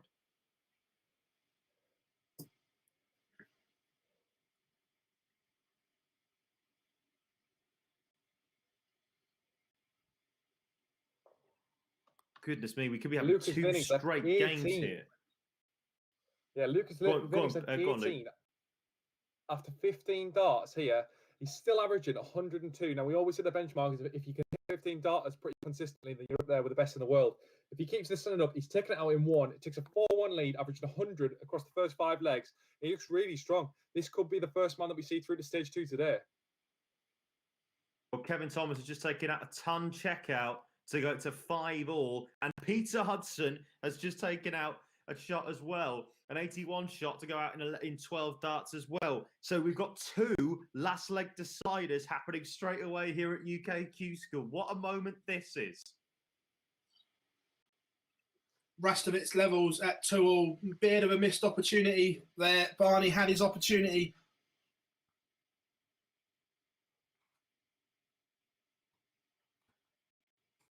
Try and keep you updated on everything from both of these games at the moment. Peter Hudson levels up against Sam Kankit. Kevin Thomas 5-5 as well between himself and Aaron Monk. Who will get a place in the last 8? I'm not watching this one, but Pietro has just won. He's 6-1 against Van den Beauregard, so he's now through. He's in the last 8. He's 1 win away from getting through to stage 2 in EU Q School. We're still waiting on the Prouston result, but he's fighting up on Marino Bloom as well. Absolutely. Well, I'll tell you something. What a response this is from Sam Kankit. Peter Hudson hit a 137 to start the leg, but he's just gone 100 and then 140 to leave 180. Hudson's on 211 at the moment. So this is a really close game here at the moment. Monk has just hit a 140 as well. So he's in a bit of a stage here in this game. This is a fantastic game at the moment here between Kevin Thomas and Aaron Monk. Monk has left 31. What a response on throw. 140, 140, 130 to 60. And he's just taken out 31 in 2. Aaron Monk is through, ladies and gentlemen. And Sam Kankit, as I just flipped through to it, has just taken out 80 with Hudson left on 74. What drama here at UKQ School. 2 last leg deciders, 2 wins. Aaron Monk beats Kevin Thomas 6-5, and Sam Kankit manages to come through as well. They beat Peter Hudson 6-5. Brett Claydon as well is now 5-3 up. What a chance he's could get potentially. He's on 110 for the match, but Bent, he's on 164. Can we see Bent take out a huge checkout against the throw? Oh, he's left 124, so he's left tops. So can Claydon take out a 110 here for the match? This is Barney really behind. stuff. It really is. Oh, Barney's been broken. There. Rest of it's broken. It should have been easier than what it was. He went 140, 140, 140. Oh! Brett Claydon has just taken out a 1-1-10 for the match. Incredible scenes. Some huge checkouts. Some stones here being thrown about at Q School. Brett Claydon takes out a 110 for the match. And amazing scenes. Oh, my goodness me. Oh, wow. Just incredible. And he takes on Ian McKenzie next up. So what a last couple of minutes. So we'll just go through it again. Aaron Monk takes out 31 to beat Kevin Thomas 6-5. You've had Sam Kankit taking out 80 to beat Peter Hudson 6-5. And then Brett Claydon has just taken out a 1-1-10 for the match to defeat Christopher Bent 6-3. He takes on Ian McKenzie for a shot at a final stage here at Q School. Back to Phil in Europe, where Barney is behind. Barney's in trouble. Big trouble in this game. Don't get me wrong, he's safe in terms of the order of merit, but in relation to winning a place outright, Rastovitz 1-5-7 with Barney not on a finish to go 4-2 and daylight. Phil, stay with me, and I Phil, shall I'm going to let jump you in know. there very quickly because I'm just going to jump in there quickly because Lucas Vining has got 36 for the match. Lucas Vining left double 18 for the match. He started this leg brilliantly. 125, 140, and then a ton. He's playing well. He's played well all the way through the match, and he takes it out in 1. Lucas Vining is through to round 2 with a 6-1, very convincing win. 98 average overall. Dominated the match from start to finish. And there you go. Vining is your first player through. Barney, daylight, 4, Rastovitz, 4-2 up. Barney, 2 behind, needs to find something. He does indeed. Though Mario Blom has just gone and hit a 180. A good response there, though, from Prouston. Prouston's 5-2 up against Moreno Blom at the moment in time. Can he go back to back? Surely not. Well, he goes 1-3-4, so it's not a bad effort. So he leaves 187 off the back of this. This is incredible stuff at the moment. But yes, Lucas Vining, the first player through. I tell you what we'll do. We'll see if David. I don't think David Prouston's going to win this leg. So you were watching that one there, Luke.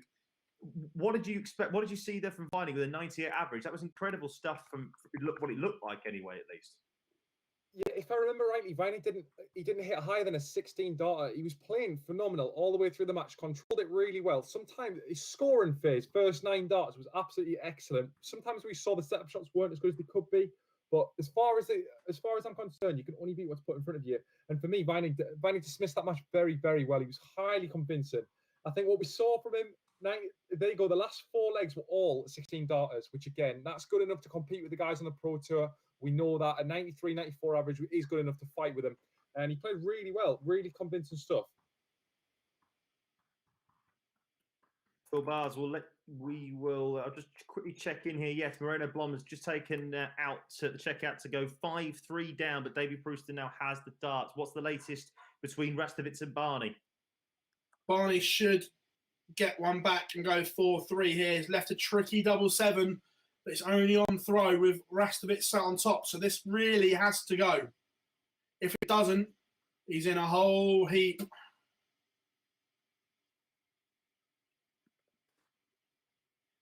And he busts his score. Rastovitz will have 3 clear darts for 3-leg lead over Raymond van Barneveld.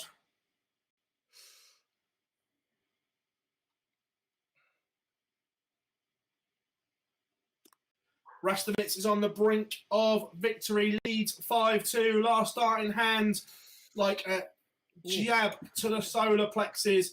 Barney needs to win 4 on the spin, and in this performance we've seen so far, not likely. This is a bit of a worry, I'd say, for Barney heading into final stage, I think, because if he can't outlast this during the day, then it'll be difficult. But of course, if he gets enough points, he could still win something on the Order of Merit, couldn't he?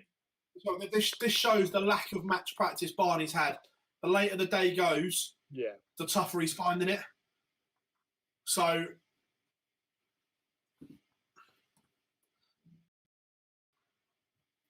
We'll stay with you, Barzi, because this is obviously the big story at the moment. Can Raymond van Barneveld do this? It's got a slight. There's an opportunity. He needs a two treble visit will open the door. Cannot find a treble, so it is advantage Rastovitz. You were just saying there, Luke, there's a break opportunity for Blom. He looks like he's doing bits. I was on about Shanks. Shanks has got a really good chance of breaking Jason Hogg here. We started the day beating Dieter Hedman, and he's played convincingly. But yeah, Jason Hogg's now he's missed darts there. Double 19, he only hit 6, so must have missed darts, and he's left himself on 32. Jason Hogg now needs double top to save his throw and go 3-2 up in this one. Brilliant. Rastovitz hits a 140 to leave 92, but brilliant. Barneveld hits a 174 to leave 36. Heaps the pressure on. Rastovitz fluffs his lines, misses darts at double 16, and Barney gets one back. It's a break of throw. He's now throwing to go 5-4 behind. One of the breaks back for Raymond van Barneveld, and like we said earlier, in spells, it is still there. The 174 setup was perfect. Vintage Raymond van Barneveld in that moment.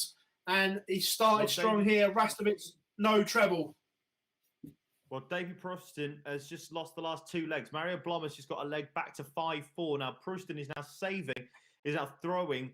The last time he's throwing, because Blom will have the legs, will have the decider, will have the darts in the decider. Prouston is now only on 2-3-4. Blom is on 2-9-4. Chance here, and he hits a ton. So it's 1-9-4.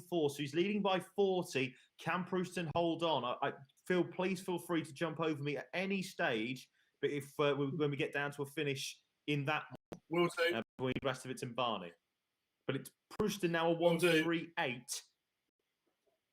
138 for Prouston. What can Blom respond with? And he responds to the 1990-95. Can Prouston take out a 138 to win the match? More drama here, this time over across the channel, over in Europe, over in Germany. And Prouston going to hit 50. Barney's going to He finish. himself 80. But Barney's Oh, gonna finish. Rastovich, 140 to set up 36.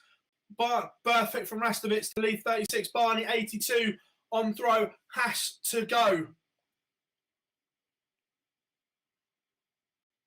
And goes in 3. Raymond van Barneveld pulls out an 82 finish to save his skin. It is 5-4, and it is now or never for Raymond van Barneveld. 2 on the spin. Needs to break the rest of its throw. Davy Prouston, very quickly. Davy Prouston has just beaten Moreno Blom. Blom was on top, ready to level up at 5-all, but Prouston takes out an 80 checkout. Davy Prouston will be taking on Franz Rotz in the last 8. Next up in that one, we've got one last 8 game remaining over in Europe, and it is Rastovich against Barney. 5-4 in that one. I'll just give you a quick update while we can over in the UK. Mike Warburton and David Warzewski at the moment 2-1 to Warzewski, or was he, as I was told in the chat room earlier before. Jason Hogg and Adam Shanks are at 3-3.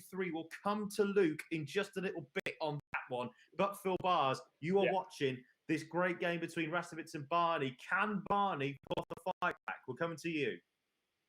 Rastovich just in front on throw. Stay with me. 206 played, 220 here in leg 10. What's Rastovich got? Ton to leave 106. Barney, can he find a maximum to leave tops? Can he? If not, Rastovich will get a chance at 106 to win a space. Oh, Barney can only leave the fish. Only 50 scored. No pressure at all. Rastovich 106 for a place in stage 2. Oh. Rastovich takes out 106 in 3. A ton finish. Great last leg from Michael Rastovich. Barney fails, but has got enough points now. He will be in stage 2. Just needs to be rubber stamped. But Rastovich hold his nerve. 6-4 victory over Raymond van Barneveld. Congratulations to him booking a place in stage 2 of PDC Q School. This is a question before we go over to you over in the UK, Luke.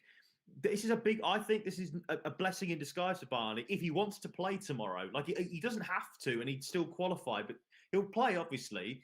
But do you think this is a blessing in disguise for him to get this much match practice? Yeah, I think we mentioned it earlier. Yeah, I think, to be honest, Barneveld needs as much practice as he can against the players he's going to be playing week in, week out. We know he hasn't had much competitive practice for over 12 months now. So getting the experience, he's obviously already got 5 points. As you say, he's safe. There's no pressure on him tomorrow. He can go and play. It doesn't really matter whether he gets knocked out. Obviously, it wouldn't be ideal for confidence, but he just goes there tomorrow and plays it like it is a Pro Tour. If he wins, he wins. If he loses, he loses. But it just gives him, it's the same format as the Pro Tour. It's first 6 legs. So this mirrors exactly what he's going to experience at the Super Series in a few weeks' time if he does get his tour card. The case. Obviously, you're watching a lot of stuff over in the UK at the moment. Jason Hogg and Adam Shanks looks like a really good game, but we've just started the last 8 in the UK. Ian McKenzie against Brett Claydon. Claydon leads 1-0. What's been going on in the Hogg versus Shanks game at the moment? Yeah, so we're going a lot to throw. There's been chances of breaks, but nobody's taken them as of yet. Adam Shanks had a good chance earlier on in the game, didn't take it. Jason Hogg saved his throw. As of now, Hogg leads 4-3, and he has actually got a good chance of a break this time. Adam Shanks really needs at least a sort of 140, 180. Otherwise, he's going to be saving his skin in the last few legs. But looks like Jason Hogg may take a 5-3 lead. We have just seen Brett Claydon go 1-0 up against Ian McKenzie as well. That one's just in the starting phases. But Claydon did average 137 in the first leg. Played really well. So Claydon's good. And we know Claydon's been good in the last couple of years. He's always been there or thereabouts at Q School. Plays well in the Challenge Tour most years. So it's just a matter of time of whether he can actually get his tour card this year round. Mike Warburton pulls a leg back, only trails 3-2 in the last 16 against Wazzy.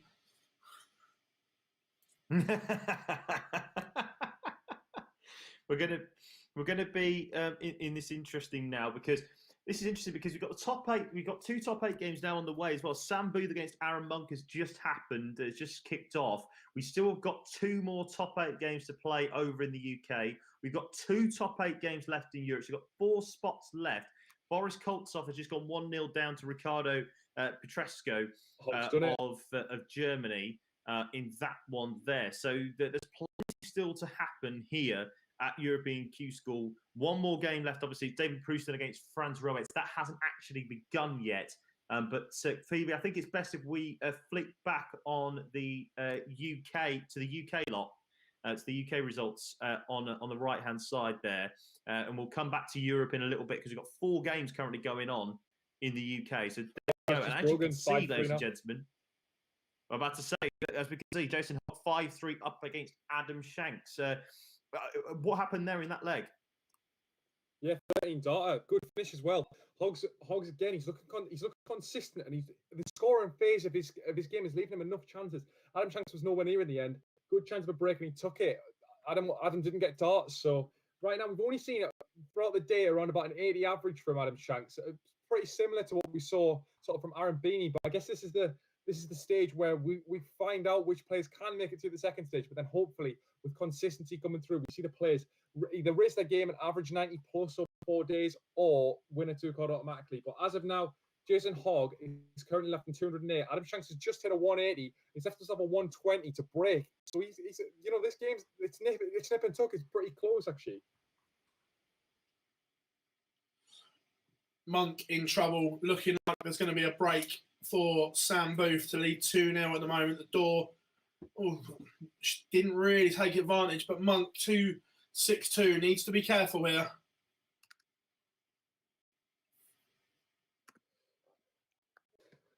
Not enough. Monk has got no scoring power whatsoever in this game so far, and Sam Booth will not get a better opportunity to lead 2-0. Again, he can't find the track either. Yeah, just saying, quick one, asking about Barney. Barney lost 6-4 against Michael Rastovitz in his last 8 game. However, he is all but through. He just needs it rubber stamped tomorrow. Shanks 13 darted to break with a 180 in that leg as well. Really, really good leg. He's impressed me there, and he saved his skin. 5-4, got the throw to take it to a last leg decider in that one, replacing the last 8, and that would put him 1 game off winning that spot in the last stage of Q School. Indeed, we'll stay with you on that one at the moment. Yes, we'll stay with you at the moment. You're looking at Booth against Monk, Barzy. Yeah, Booth 78 to break and lead 2-0. Scrappy leg this one, and it is a break. Sam Booth leads 2-0, and just one in the comments from Daniel says Barney's got 1 more chance tomorrow. No, he hasn't, mate. He's already through on the order of merit. He's got enough points. He is in stage 2.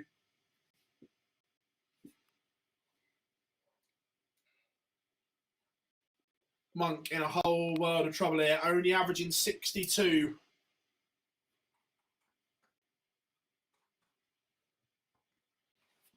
Shanks 2, back to that 140. He's left himself a 161 after 9. Wouldn't like to be the chalker in this game. People say about Colin asks about what does it mean by warming up on Dart Connect. Basically, what it means is that they're just warming up. They're just about to start throwing.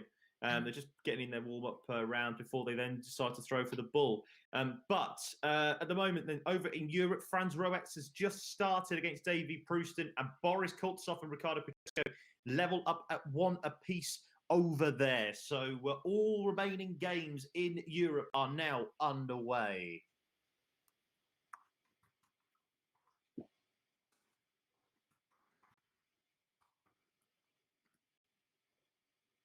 Just looking again. Oh, Shanks has bust 64. Leaves Jason Hogg on 116. We would need to take this out really to tie up the match 6-4. Could be a huge win at this. He's at 140 a ton already in this leg, and Jason Hogg, he's probably the most deserving player in this one, but this is going to be close. And he's hit 96, leaves himself on double 10. He's probably missed a match start there at 40, but we don't know because we're only getting the scores through. Final scores, we've just got to guess. Adam Shanks got 64 left now to save his throw and take the match to a last leg decider against Jason Hogg. Monk trails 3-0. Whole world of trouble. Sam Booth in absolute, complete control of this one.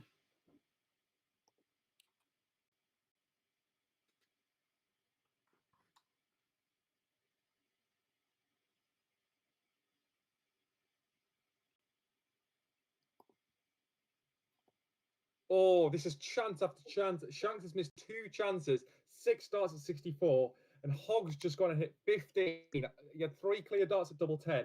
He's going to get one more chance, Adam Shanks, to level up this match, but you feel someone's going to hit this double very soon. He really, really needs to take this out. Hello, welcome to the match, Aaron Monk. Trading 3-0, goes 140, time 180. But Booth replies 140, 96, 171. Where have these darts been for the first 3 legs, gentlemen?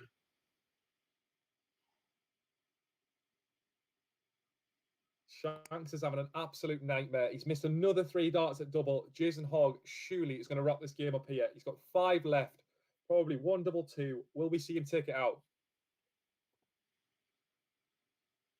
He does in 2 darts. Jason Hogg is through to the last 8 in UKQ school. He's now 1 win away from getting himself through to the final stage. Adam Shanks has had a good run today. He's got a good haul of points, but he's probably going to need, I think he's on 3 points. He still needs 1 more win tomorrow to get himself through if he wants to come through the points order of merit. Yeah, he's on 3 points. So we'll probably need at least 1 more win from the last 128 stage onwards. Right, guys, we're going to take a quick ad break. We'll be back with you shortly.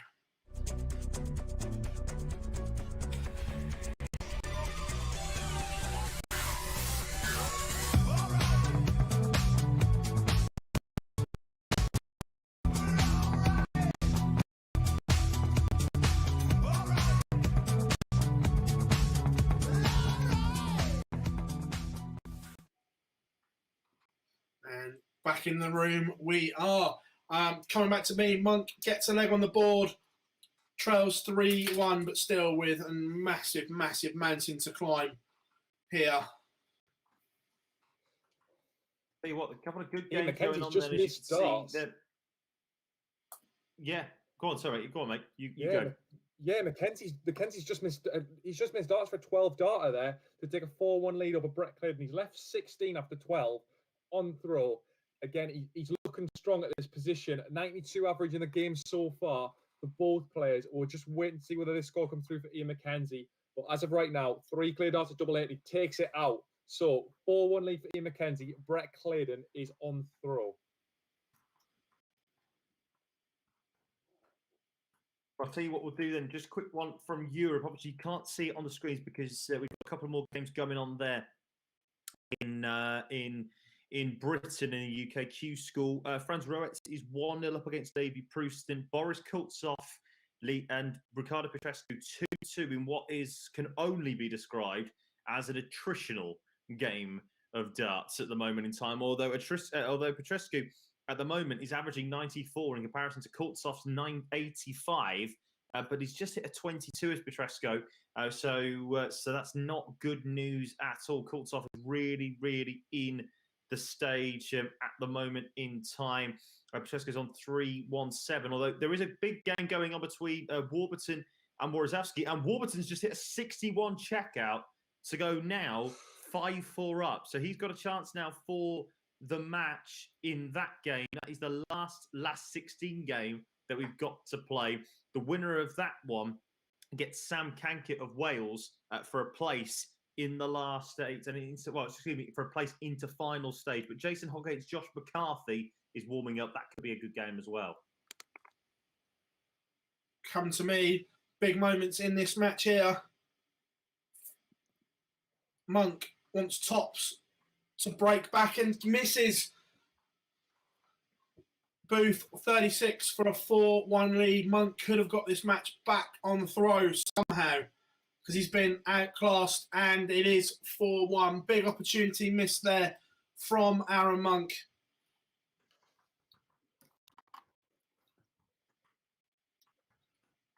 The big moments there. Ian Mackenzie's got 96, 137, and then 140 to leave himself on 68 to take a 5-1 lead over Brett Clayton against the throw as well. Big break opportunity here, and he's done it.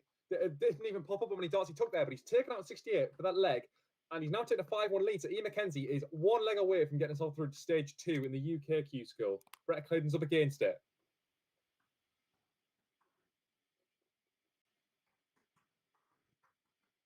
Tell you what, we'll come to this one here between Warburton and Woroszewski at the moment, because Warburton now has got 1-4-2 for the match. Woroszewski, or Wazzy, is on 1-3-8. Warburton leads 5-4 at the moment. Can he find himself a big checkout? No, he can't, but he leaves himself handy. He's on 52 for the match. Remember, he's bidding to play in the last 8, and where he will play Sam Kanker, who beat Peter Hudson last time up. Woroszewski can only hit 52, only leaves himself on 86, which means Warburton has got 52 for the match and a place in the last 8 at UK Q School. Can he take it out? He can in 3. So that is it. The top 16 is done.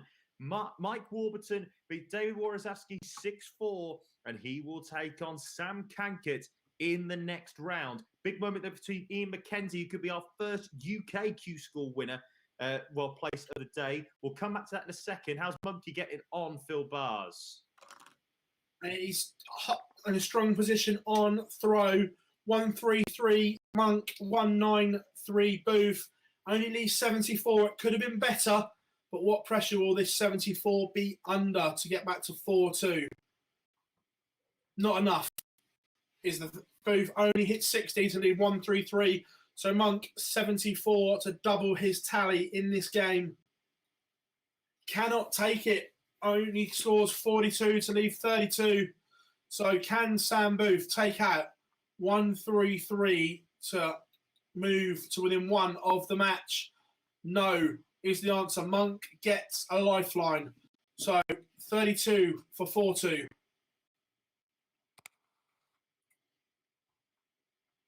Is Ian McKenzie about to be our first UK Q School winner of the day? Let's go to Luke Pickering on that one. Monk busts, fluffed his lines. McKenzie Booth has had a bad leg here.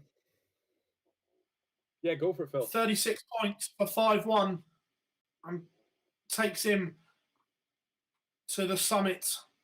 And it is 5-1. Monk now needs to win 5 legs on the spin against Sam Booth.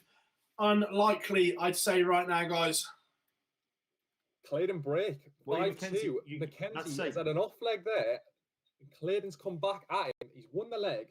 And now Claydon throws to take this to 5-3. So we might see a little bit of a comeback here. Starts off with a 1-3-9 as well. Well, Boris Koltsov has just kicked off his leg with a 180. Can't respond and can't follow it up, but he does hit a ton. He's 4-2 up now on Ricardo Pietrescu of Germany, and Boris could be making his way into final stage as well. 2-2-1 left for him. Petrescu's on 3-0-2 now, so it looks like the Boris is going to be in a very much more comfortable position. But we've got 2 chances of match darts between Sam Bunk and Sam Booth and Aaron Monk. 5-1, as you can see there on your screen, and Ian McKenzie 5-2 up against Brett Claydon. I'm just trying to flick it through at the moment. Let's go to. I'll tell you what we'll do. Luke, is Claydon looks like to me on the scoreboard that he looks like he's coming back into this. It does look like he's come back into this. He's on another good leg. 1-3-9, 92 and 95. Leaves him on 1-7-5 after 9 darts. He's on throw. It's highly likely that he'll win this leg, and then he's going to need another break. But he only really needs, if he breaks again and then holds, he'd be 5 all, and it will be tying the match if he wins this one. So Claydon's got every chance of winning this. It's not done yet. McKenzie's got to get himself over the line. He's looked a little bit off in the last 2 legs, but yeah, Brett Claydon's coming back at him. Is Sam Booth getting finishing line fever? Started with a ton, but then he was on 66, 22, 58, 60. Monk, 161, 97 to leave 64 with Booth not on a finish. Is Sam Booth getting the jitters at 5-1?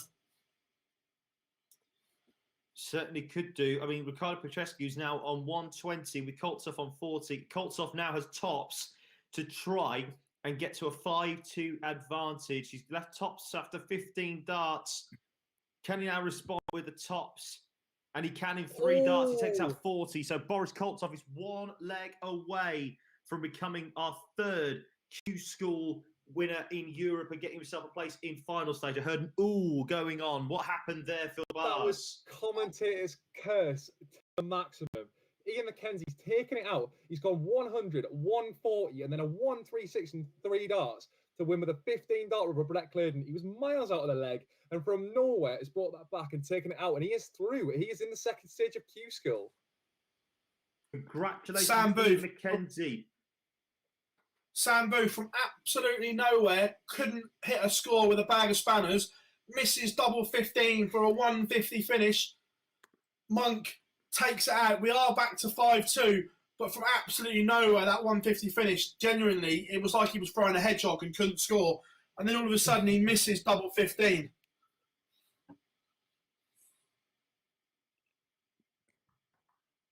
Tell you what, so Ian McKenzie's through then, but I'll tell you what, we'll call in the Boris Koltsov game at the moment. As you can see on your screen there, we've got 2 games currently going on between Sam Booth and Aaron Monk. PB, feel free to jump in at any moment in time. But Boris Koltsov has left 143 after 9. He's just hit a 162 in order to get the job done there.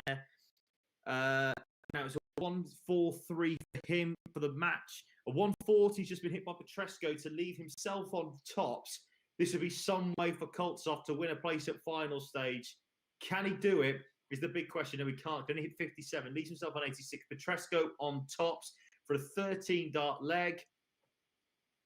Suspense is always killing me when you can't watch it on Dart Connect, and he does. He takes out 13 dart leg, but Boris Koltsov is now thrown for the match to fill bars, where Aaron Monk is playing Sam. Sam Booth, 180 to leave 26 for the match. Monk on 61 to save his skin. The 180 from Booth was brilliant. Can Monk respond? Yes, he can. 61 in 3. We have game back on here now. Sam Booth has been getting the jitters. Back to 5-3. This is his chance now. He's throwing for a 6-3 win. If Monk wins this back to 6-4, we could... Sorry, back to 5-4. It could be absolute game on here. But Boris Koltsov David Preston got a good chance of going 3-2 up. Yeah, but yeah, exactly. And Monk starts with a 180 against the throw. This is absolutely game on here now. Depending what he does here, Monk has effectively stolen the darts on the Sam Booth throw.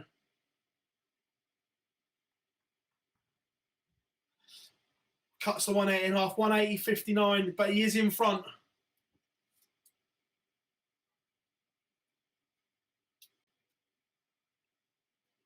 Tell you what, 262. Right, well, I'll tell you what we'll do. Yeah, let's hold fire on this one because Boris Koltsov has hit a 140 and a 100 in this leg to leave himself on 116. Petresco needs a huge visit, needs a max really to try to put some pressure on. Well, he's hit a 140 to leave 160. So that's that.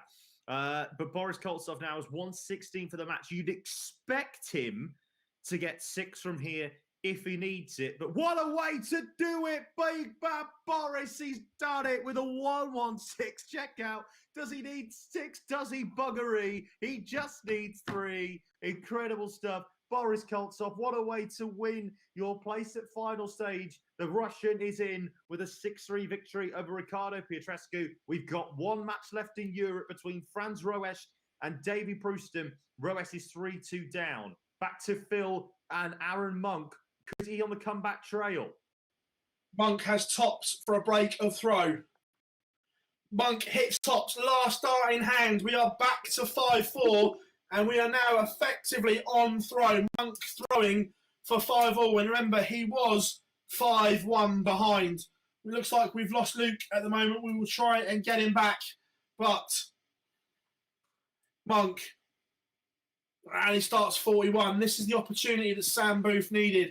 He's been up against the ropes for the last few rounds.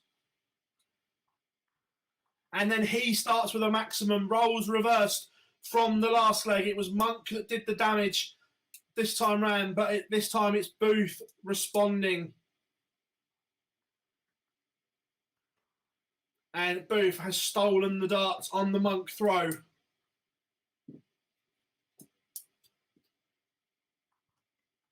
tell you what, if you want me to take over and I'll guide everybody through, if you try and get Luke back, I don't mind doing that. It's all right, we'll sort it after this. He's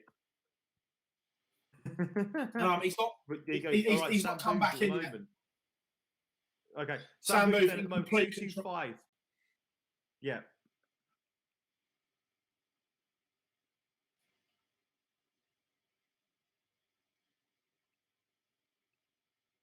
He's only left himself on 40 then. So 185 for Sam Booth. Aaron Monkey's just hit himself at 140 to get back in the leg.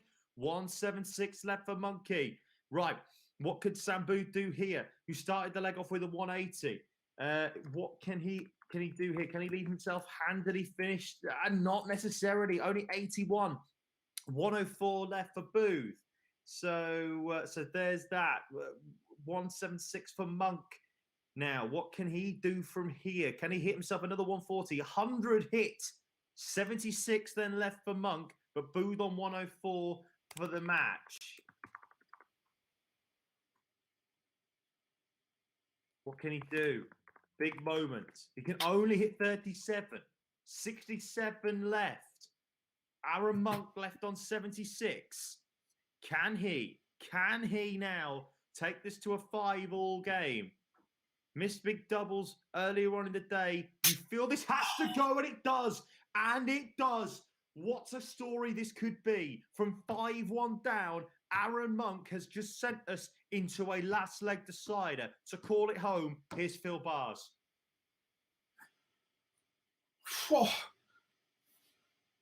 Unbelievable scenes. Aaron Monk was 5-1 behind. Now, 5:01 stands between both men and a place in stage number 2.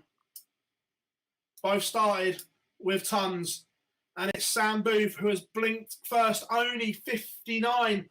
Opportunity for Monk. Monk has his nose in front.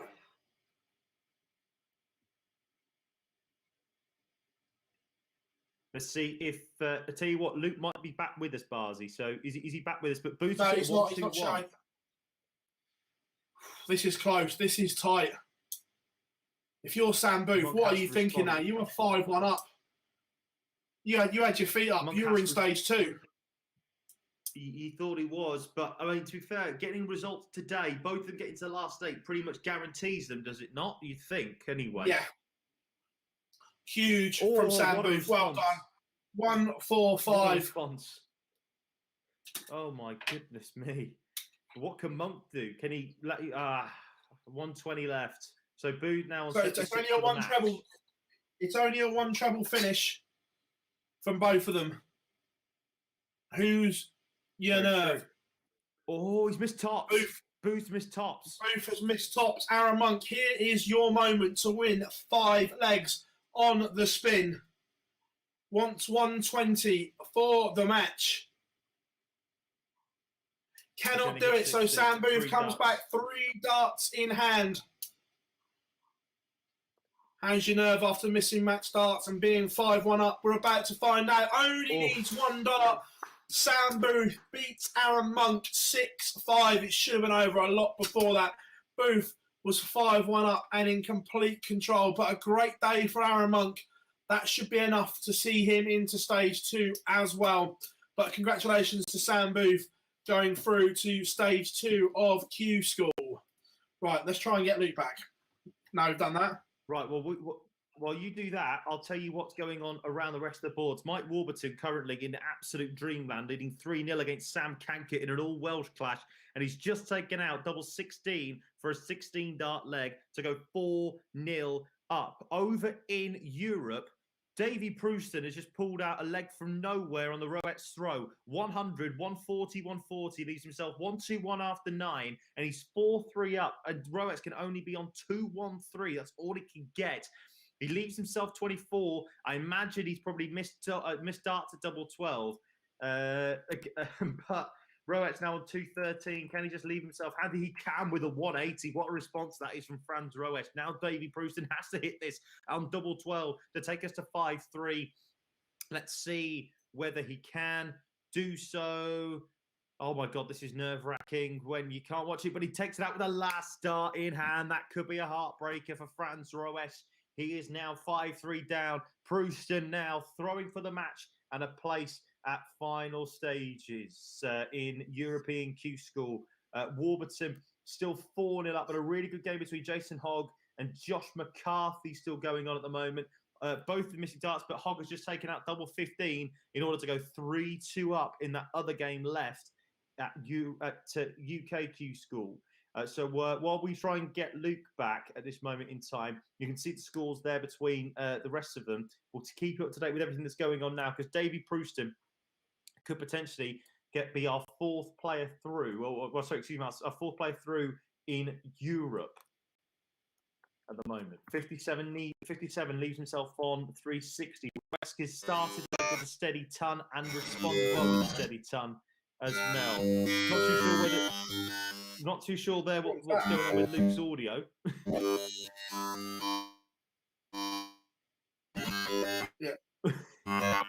Yeah, it sounds like the Grim Reaper's joined us. Yeah, Luke, I've just killed your audio because you sound like a Dalek. The perils of live broadcasting. Still does. Still does. Yeah, still sounds like a Dalek, but we'll tell you what we'll do. We'll focus on this one because David Prouston has just hit back-to-back 1-3-4s to lead 92 after 12.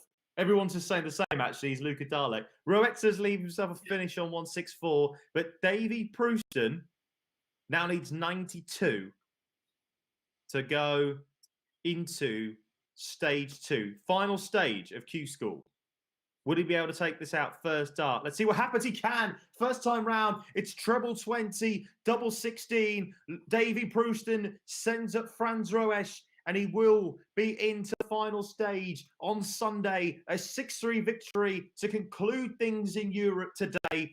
So that is it. Davy Prouston beats Franz Roes 6-3 there, joining Lukas Weinig, Boris Koltsov, and Michael Rastovitz in final stage of Q School. So congratulations to those 4 players. In the meantime, Jason Hogg has just stealed the break. Both of them missing huge darts there for that leg. In the end, it went down to double 2. Couldn't quite get it done, but he managed to secure the holder throw after the break. It's now 4-2 to Jason Hogg in that one. Yeah, and Warburton leads 4-1 as well on the brink of stage 2 of Q School.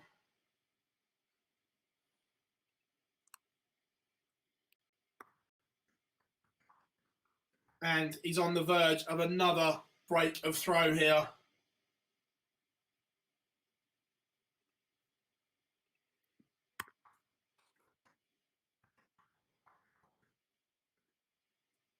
Oh, what a response that is from Sam Kankit. Hits a 136 to leave 56. Warburton 101 But cannot take it out. So the setup play deserved a shot at this, I think.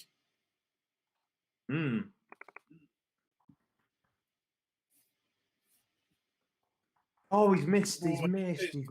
Oh, no, you can't miss big chances like that on your own throw.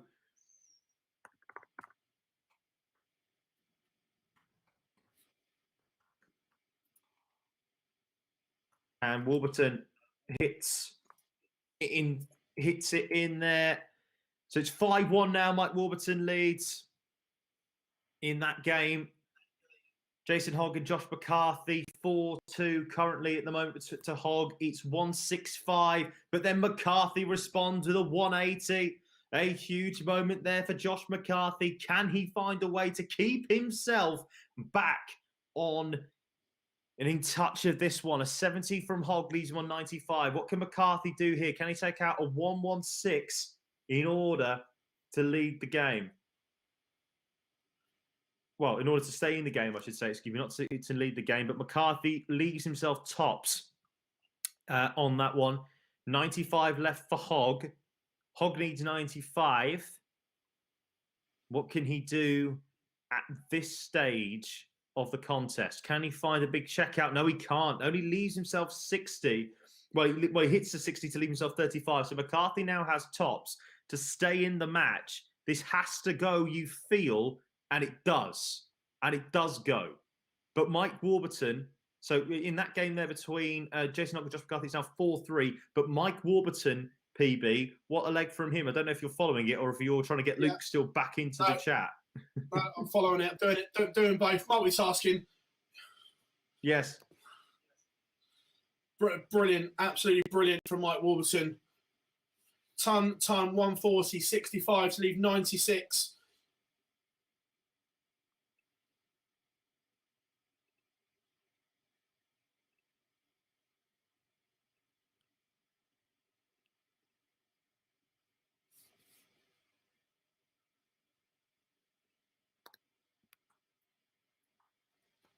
Big moments here. So what can he do?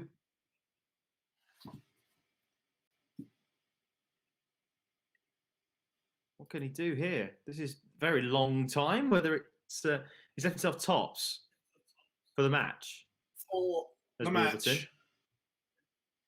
Takes it out. There it is in 2 parts. Mike Warburton booking a place in stage 2 of PDC Q School. A 6-1 victory over Sam Kanket. Played some great stuff there, Warburton, when it really, really needed to. Well done to him. He was solid yesterday, but he's got the job done today. So that is Mike Warburton, also through from UK 1A to stage 2. Congratulations to him.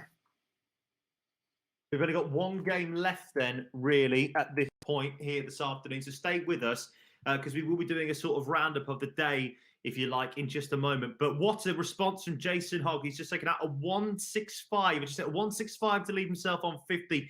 A 155 from Josh McCarthy. Can't go. Only leaves himself hits a ton to leave himself 55. Would he go bull? I doubt he'll go bull. I'm sure he'll go 10 double top. But it would be some remarkable, balls of steel if he does do. He takes it 50 out in 3. Hogg now 5-3 up against Josh McCarthy.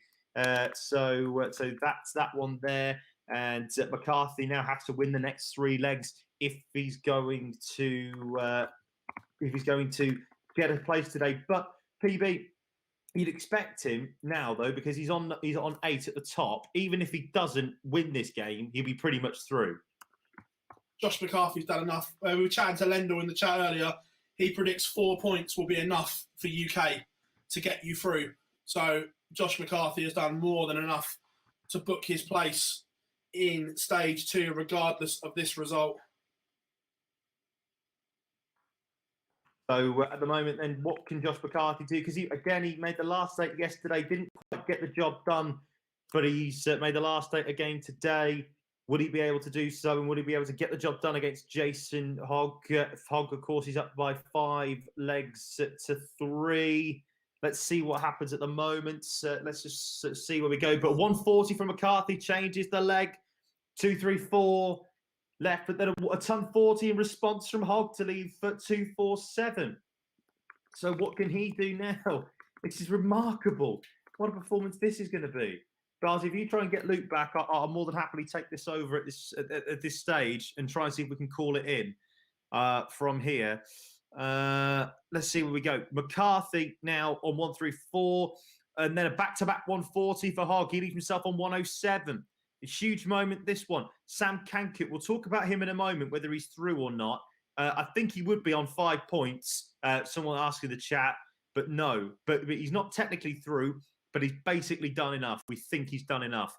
Hogg now needs 107 for the match as McCarthy leaves himself on tops. What can Hogg do at this point? Can he take out a spectacular 107 finish? Oh my goodness, he does! What a way to end the day at Q School.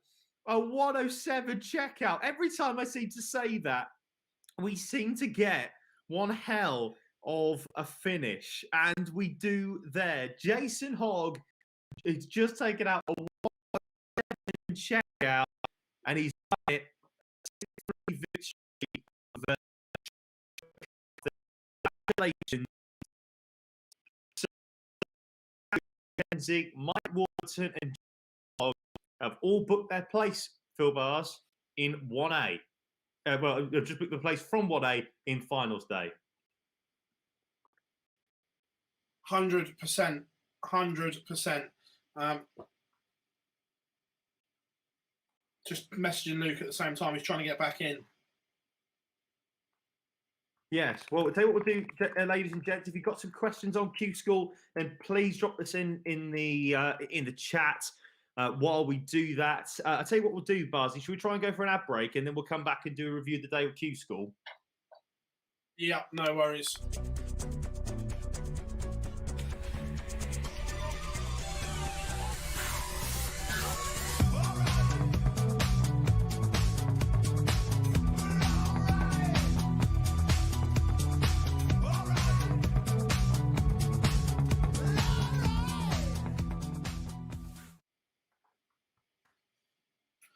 What a day, Jar. What a day that was. Remarkable. Like we all thought that it was going to be, we'd have a bit of time, the 2 o'clock window in the, when we had UK Q School yesterday. We don't, it's just mad really when you think about it, when the UK and the European Q School. But the good news is, Barzi, we're done at 4:03 in the afternoon here in the UK, so we might be able to get a walk in later on. Maybe not together, obviously, because that's not allowed by social distancing rules. But a big moment. Yeah, no, definitely. It was good. It looks like I've frozen on screen for some reason. Can you still hear me? Yeah, I can hear you. Don't worry, mate. It's all good. Yeah, for some reason my picture's frozen. I'll work on that in a second. Yeah, look, it was just a great day. To be fair, there was some really good darts. You could see the players that played well yesterday were full of confidence. Josh McCarthy, Sam Warburton, they all did bits again. Looking through the list, Aaron Monk, Brett Claydon, they've all done bits and bobs, which is great. Yeah, I'm a bit gutted in a way for Josh McCarthy, because once again he gets to a last 8 stage, and once again he falls at the final hurdle. But that's a big thing there for Josh now. He's at the top of the UK Q School order of merit with 8 points. That should be enough, shouldn't it? Yeah, it should be, yeah, 100%. The cut-off, if I predict a cut-off, 4 points should be enough. Well, let's hope so. Anyway, for that sense, I mean, we'll try and get up the UK order of merit in just a minute. Unfortunately, the third member of our team, Luke Pickering, it has dropped out over the last few minutes. So if we try and get up that UK Q School order of merit in just a little bit, the big story isn't necessarily about the big one, because Aaron Monk is now up there at the top now with 6 points. Adam Smith-Neal's got 5 because he obviously made the quarterfinals yesterday. Sam Kankit, of course, who's made a quarterfinal run today, he's probably there or thereabouts. But you look at the likes of 3 points currently people are on. I think it's going to be, as you say, it's going to be that 4 point cutoff and maybe a couple of leg differences as well. If you go out in that last 256 or 128 tomorrow, you're going to be sweating a little bit to see if you do manage to make yourself a member into the Stage 1A group, if you like. Yeah, Jar, just Phil for a second. I'm going to put you on screen on your own while I try and unfreeze my camera. So you'll be on screen on your lonesome in a second, mate. So you can just waffle. Oh, well, that's a shame for everybody that actually wants to hear us debate stuff. But unfortunately, you've got to deal with me for the next few minutes, everybody. So while we try and sort out a few technical issues, what is an online darts live stream without technical issues? Come on now. If you guys have got any questions around Q School today, then please let me know. We'll try and answer them as much as we can. People are asking about people are asking about final stages in the UK and also European. There will be 128 players in each, so it's going to be exactly like a Pro Tour when we go into that in the final stages. That starts on Sunday. Remember, that's when we will be joining you from 11 till 11 till the close of play. We're actually going to be doing a full day live stream across Sunday to Wednesday next week. So we're looking forward to that. Just a quick reminder, a few people that are just coming in at this stage. Of course, I know a lot of people have obviously been working Just to let you know about Raymond van Barneveld today. Obviously, the big news story about Raymond van Barneveld coming out of retirement, trying to win his tour card back at Q School. Got to the quarter-final stages once again for the first time today. Made himself into the quarter-final stages, but Michael Rastovitz of Austria beat him, and he is now top of the Order of Merit in the European Q School Order of Merit. 5 points he's got now at that stage. 18 leg difference. We think he's there or thereabouts. If you've got yourself 3 points in European Q School, we think you're there or thereabouts. So just a reminder, a recap of who's done what today. Lucas Weinig is through. He wins 6-1. He was the first player through today. Looked very, very good in patches. Let's see what happens when he gets to final stages. Emmanuel van Egelen was his opponent, and he won 6-1. David Prouston beating Franz Roech 6-3. Boris Koltsov defeating Ricardo Petrisco by the same scoreline. And Michael Rastovitz, as we mentioned, beating Raymond van Barneveld 6-4 in that final game on board 4. Boris Koltsov, David Prouston, Michael Rastovitz and Lucas Weinig getting automatic stages into the final spots, into final stage. Stage 1A, of course, concludes tomorrow in Europe. This could be an interesting day. Looking at the big names, Michael Unterbuchner probably needs an extra point. So does Jeffrey van Agden. Probably needs an extra point as well. Morana Blom's played very, very well. Beauregard needs a bit of help as well tomorrow. If you think he's going to try and do something in that one, Mario van der Beauregard will need an extra point tomorrow as well. Perelupcic, he's doing bits. Franz Roche has got 3 points, so he should be there or thereabouts, certainly in Europe as well. You can find all the rankings, by the way, dartsrankings.com/Q School. Moving on to the UK today, Sam Booth survived a fight back from Aaron Monk to win 6-5. Ian McKenzie beating Brett Clayton 6-2. Mike Warburton was probably the most impressive player of the day, it must be said, beating Sam Kankert 6-1. Jason Hogg beating Josh McCarthy 6-3. So Josh McCarthy's on 8 points. You'd expect him to be there or thereabouts. I mean, against tomorrow, he's looked in very, very good touch, but he'll be there. He's already probably qualified. If you've got 4 points in the UK, so everybody down to Jack Vincent on the UK Order of Merit is definitely there or thereabouts. So people like Aaron Monk, obviously, making a good run today. Peter Hudson as well. Adam Smith-Neal, former world world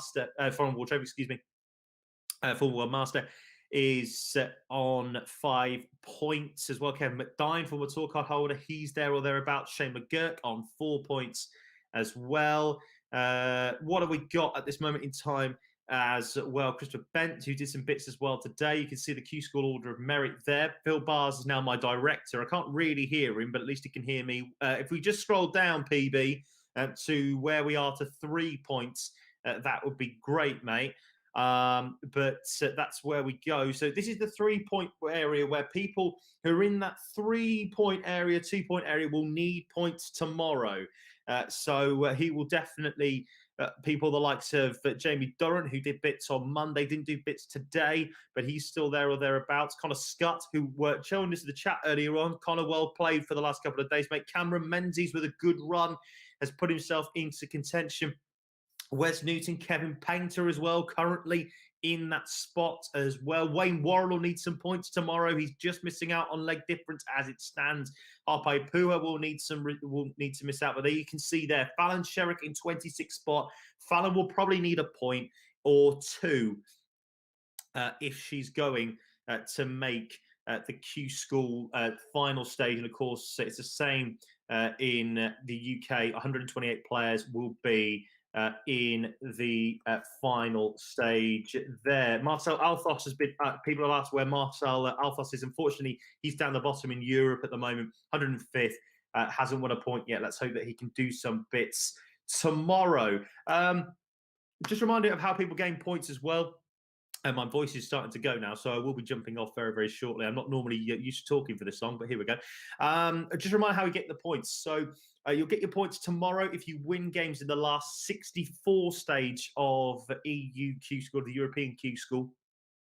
That is when You will need to win points there. If you lose out in the 128, it doesn't count when you're in the European Q School, because you have to be where everybody is in action for that one to gain points in that one. So European Q School gets to that stage. The UK Q School, well, there's over 128 players, so it's the last of 256.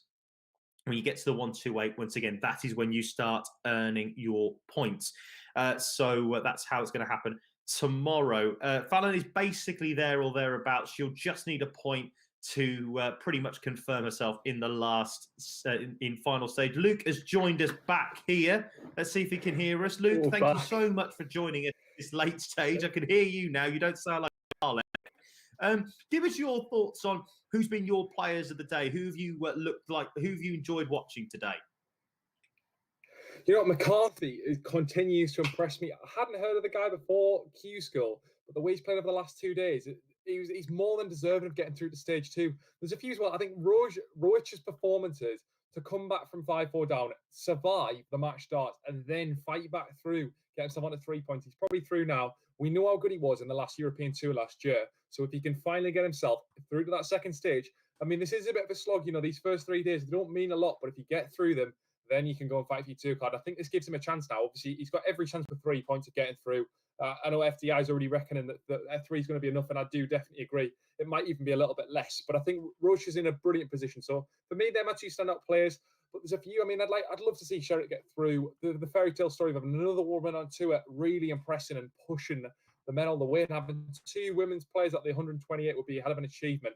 We've got Pujas just outside. There's a few names that are just teetering on the edge, and I don't know what you think about this, but you named teetering on the edge, that big name players that really I would have expected to get through, but just shows this format can throw up some shocks. Yeah, it certainly can. Look, there are some moments where you think it's one of those where they have to have a good draw tomorrow. I mean, a couple of stinkers that have happened. You know, you think of James Richardson, who's had a couple of stinkers over the last couple of days, really playing James Bailey, and then Ryan Hogarth as well today. So there's that. I mean, the big story, as we all know, is Barney. Again, he didn't quite finish off the job today, but it's important for him to get some match practice, isn't it? Really, you'd think. It is. With a full 12 months out of the professional scene, this was so important for him. And the good thing that we have seen is it doesn't look like his head's dropped in any of these defeats. You know, he got defeated yesterday. He come back with a worse attitude, but it looks like a renewed man. Hopefully, obviously we can't actually see him physically, but with averages wise and performance wise, he looks to be back to somewhere near where he needs to be to get into the top 64, top 32 within a year of getting back on the tour. But yeah, 5 points, top of the EU order of merit. Looks very strong so far. Again, a bit unlucky in that last game, but the match practice is the key for him. And we know he's going to have to settle 3 days anyway, because we've got 1B to come for the EUs. So it's better for him to go out tomorrow, get the game played done, and then have 3 days rest, come back renewed with an aim of getting a tour card on the first EU to Q School. He's got the potential to do that. Certainly does. There's no doubt about that. Look, do we think that well, you've already talked about it, like we could see some huge names going home tomorrow, as you talk about, you know, people like the likes of Wayne Warren Harper, who aren't in there, they'll have to have big days. Gordon Mathers, of course, who played at the World Championships here, Dean Winstanley, Amit Gitawala, James Bailey needs to have a big day as well. Dieter Hedman as well, of course, he played at the World Championships. She needs to have a big day tomorrow if she's going to be anywhere near going through into 1A. Is there any name towards the bottom? Well, not necessarily towards the bottom, but outside the top 36 as it stands at the moment, that you think that will be doing bits that will come through the field and earn their way into final stage? Certainly in the UK, at least. Well, if we go off past performance, and then one name that has, he slipped under the radar, people haven't mentioned him, and I did say it earlier, but Steve Hine is usually right on the brink of getting through. He's on 0 points after 2 days. If we go off past performance, Steve Hine's going to get some wins, but to get through the last 8 is not easy. We've seen many players have struggled, and some unknown names have made the last 8 in the last 2 days. So Steve Hine's really going to have to pull it out of the bag, because he needs a minimum of 3 points, but more likely 4 to guarantee himself through. So he's got a lot of work to do. When you look down the list, Matt Padgett is another one. We've seen him on the tour before, if I remember rightly, and he's a well-vetted player, very similar throw to Phil Taylor if you've never seen it. But yeah, he's a solid player, and he's one that you'd have expected to get through. Daryl Finn's down there. There's so many names that when we saw this useful entry list, it was absolutely stacked, and we thought if these all get have a hell of a last 128, and they've still got chances, but time's running out. They've got 1 day left. They've got to perform.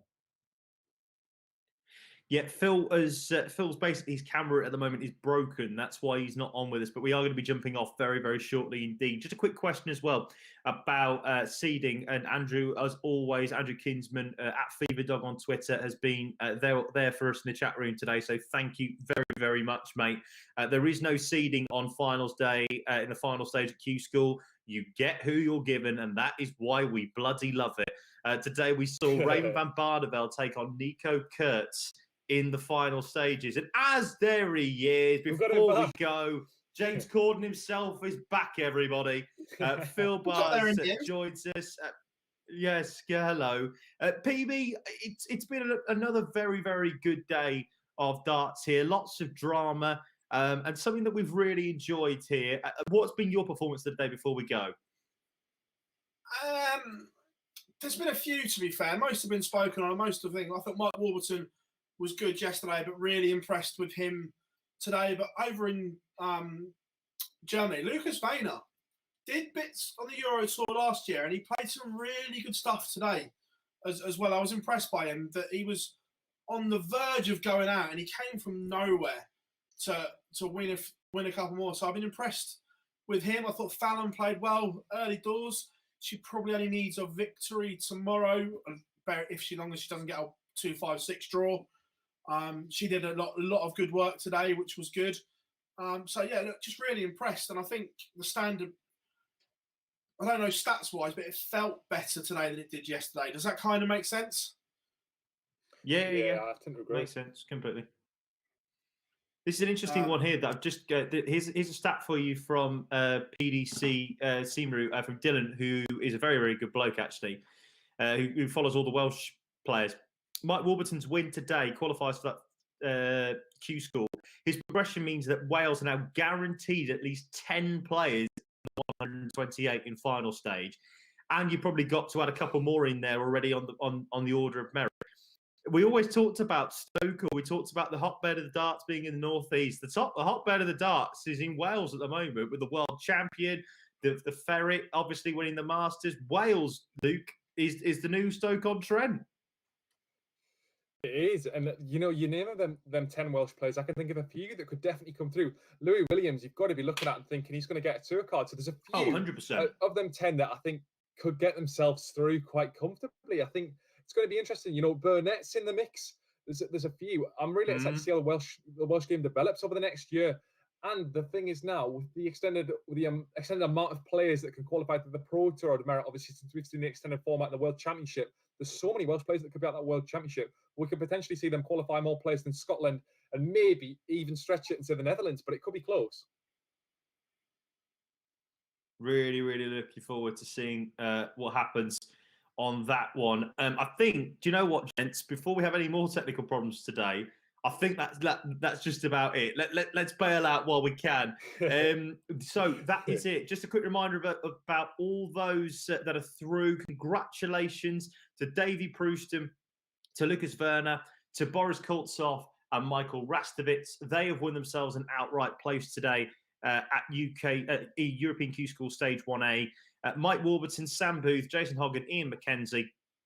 They've also won themselves a place in the UK version of Q School as well. So they will be there involved on final stage. So there we go. Just to remind you that tomorrow it is the last day of Stage 1A Q School. A big, big moment indeed. We're going to be with you from 11 o'clock in the morning, as always, Greenwich Mean Time here in the UK. So 12 o'clock in Europe for the live blog. And PB, are we starting at 1 tomorrow, or are we going for 2 again? No, I think we're going to try and start earlier. Like I said earlier, the change of time threw us, didn't it, completely? When we saw that tweet, right, our WhatsApp group started pinging, but it was too late to do anything about it. But now we are going to start earlier tomorrow, guys. We're going to work with the times that the PDC give us. So stay tuned. We will put it out. We'll confirm later, but we will start a bit earlier to make sure that you get the coverage you deserve, because You can't get it anywhere else, guys, so stick with us. And also as well, because as well, it's stage 1A, it's the final day, so ranking changes could be all over the place, which is what we love it. We love it when it gets to that stage, when the rankings are all over the show. It's my favourite part of it. It's my favourite part when everything's going. So thank you very much indeed, everybody. We've loved having you with us throughout the day. Our report of the day will be out very, very shortly at onlinestarts.com, but our coverage begins 11 o'clock in the morning GMT, 12 o'clock Central European time, with European Q School. Phil Bars, Luke Pickering, and I've been Giles Theaton. On behalf of all of us, thank you very much indeed for your company. We'll see you again tomorrow for the final day of Stage 1A of Q School. Take care. Bye-bye.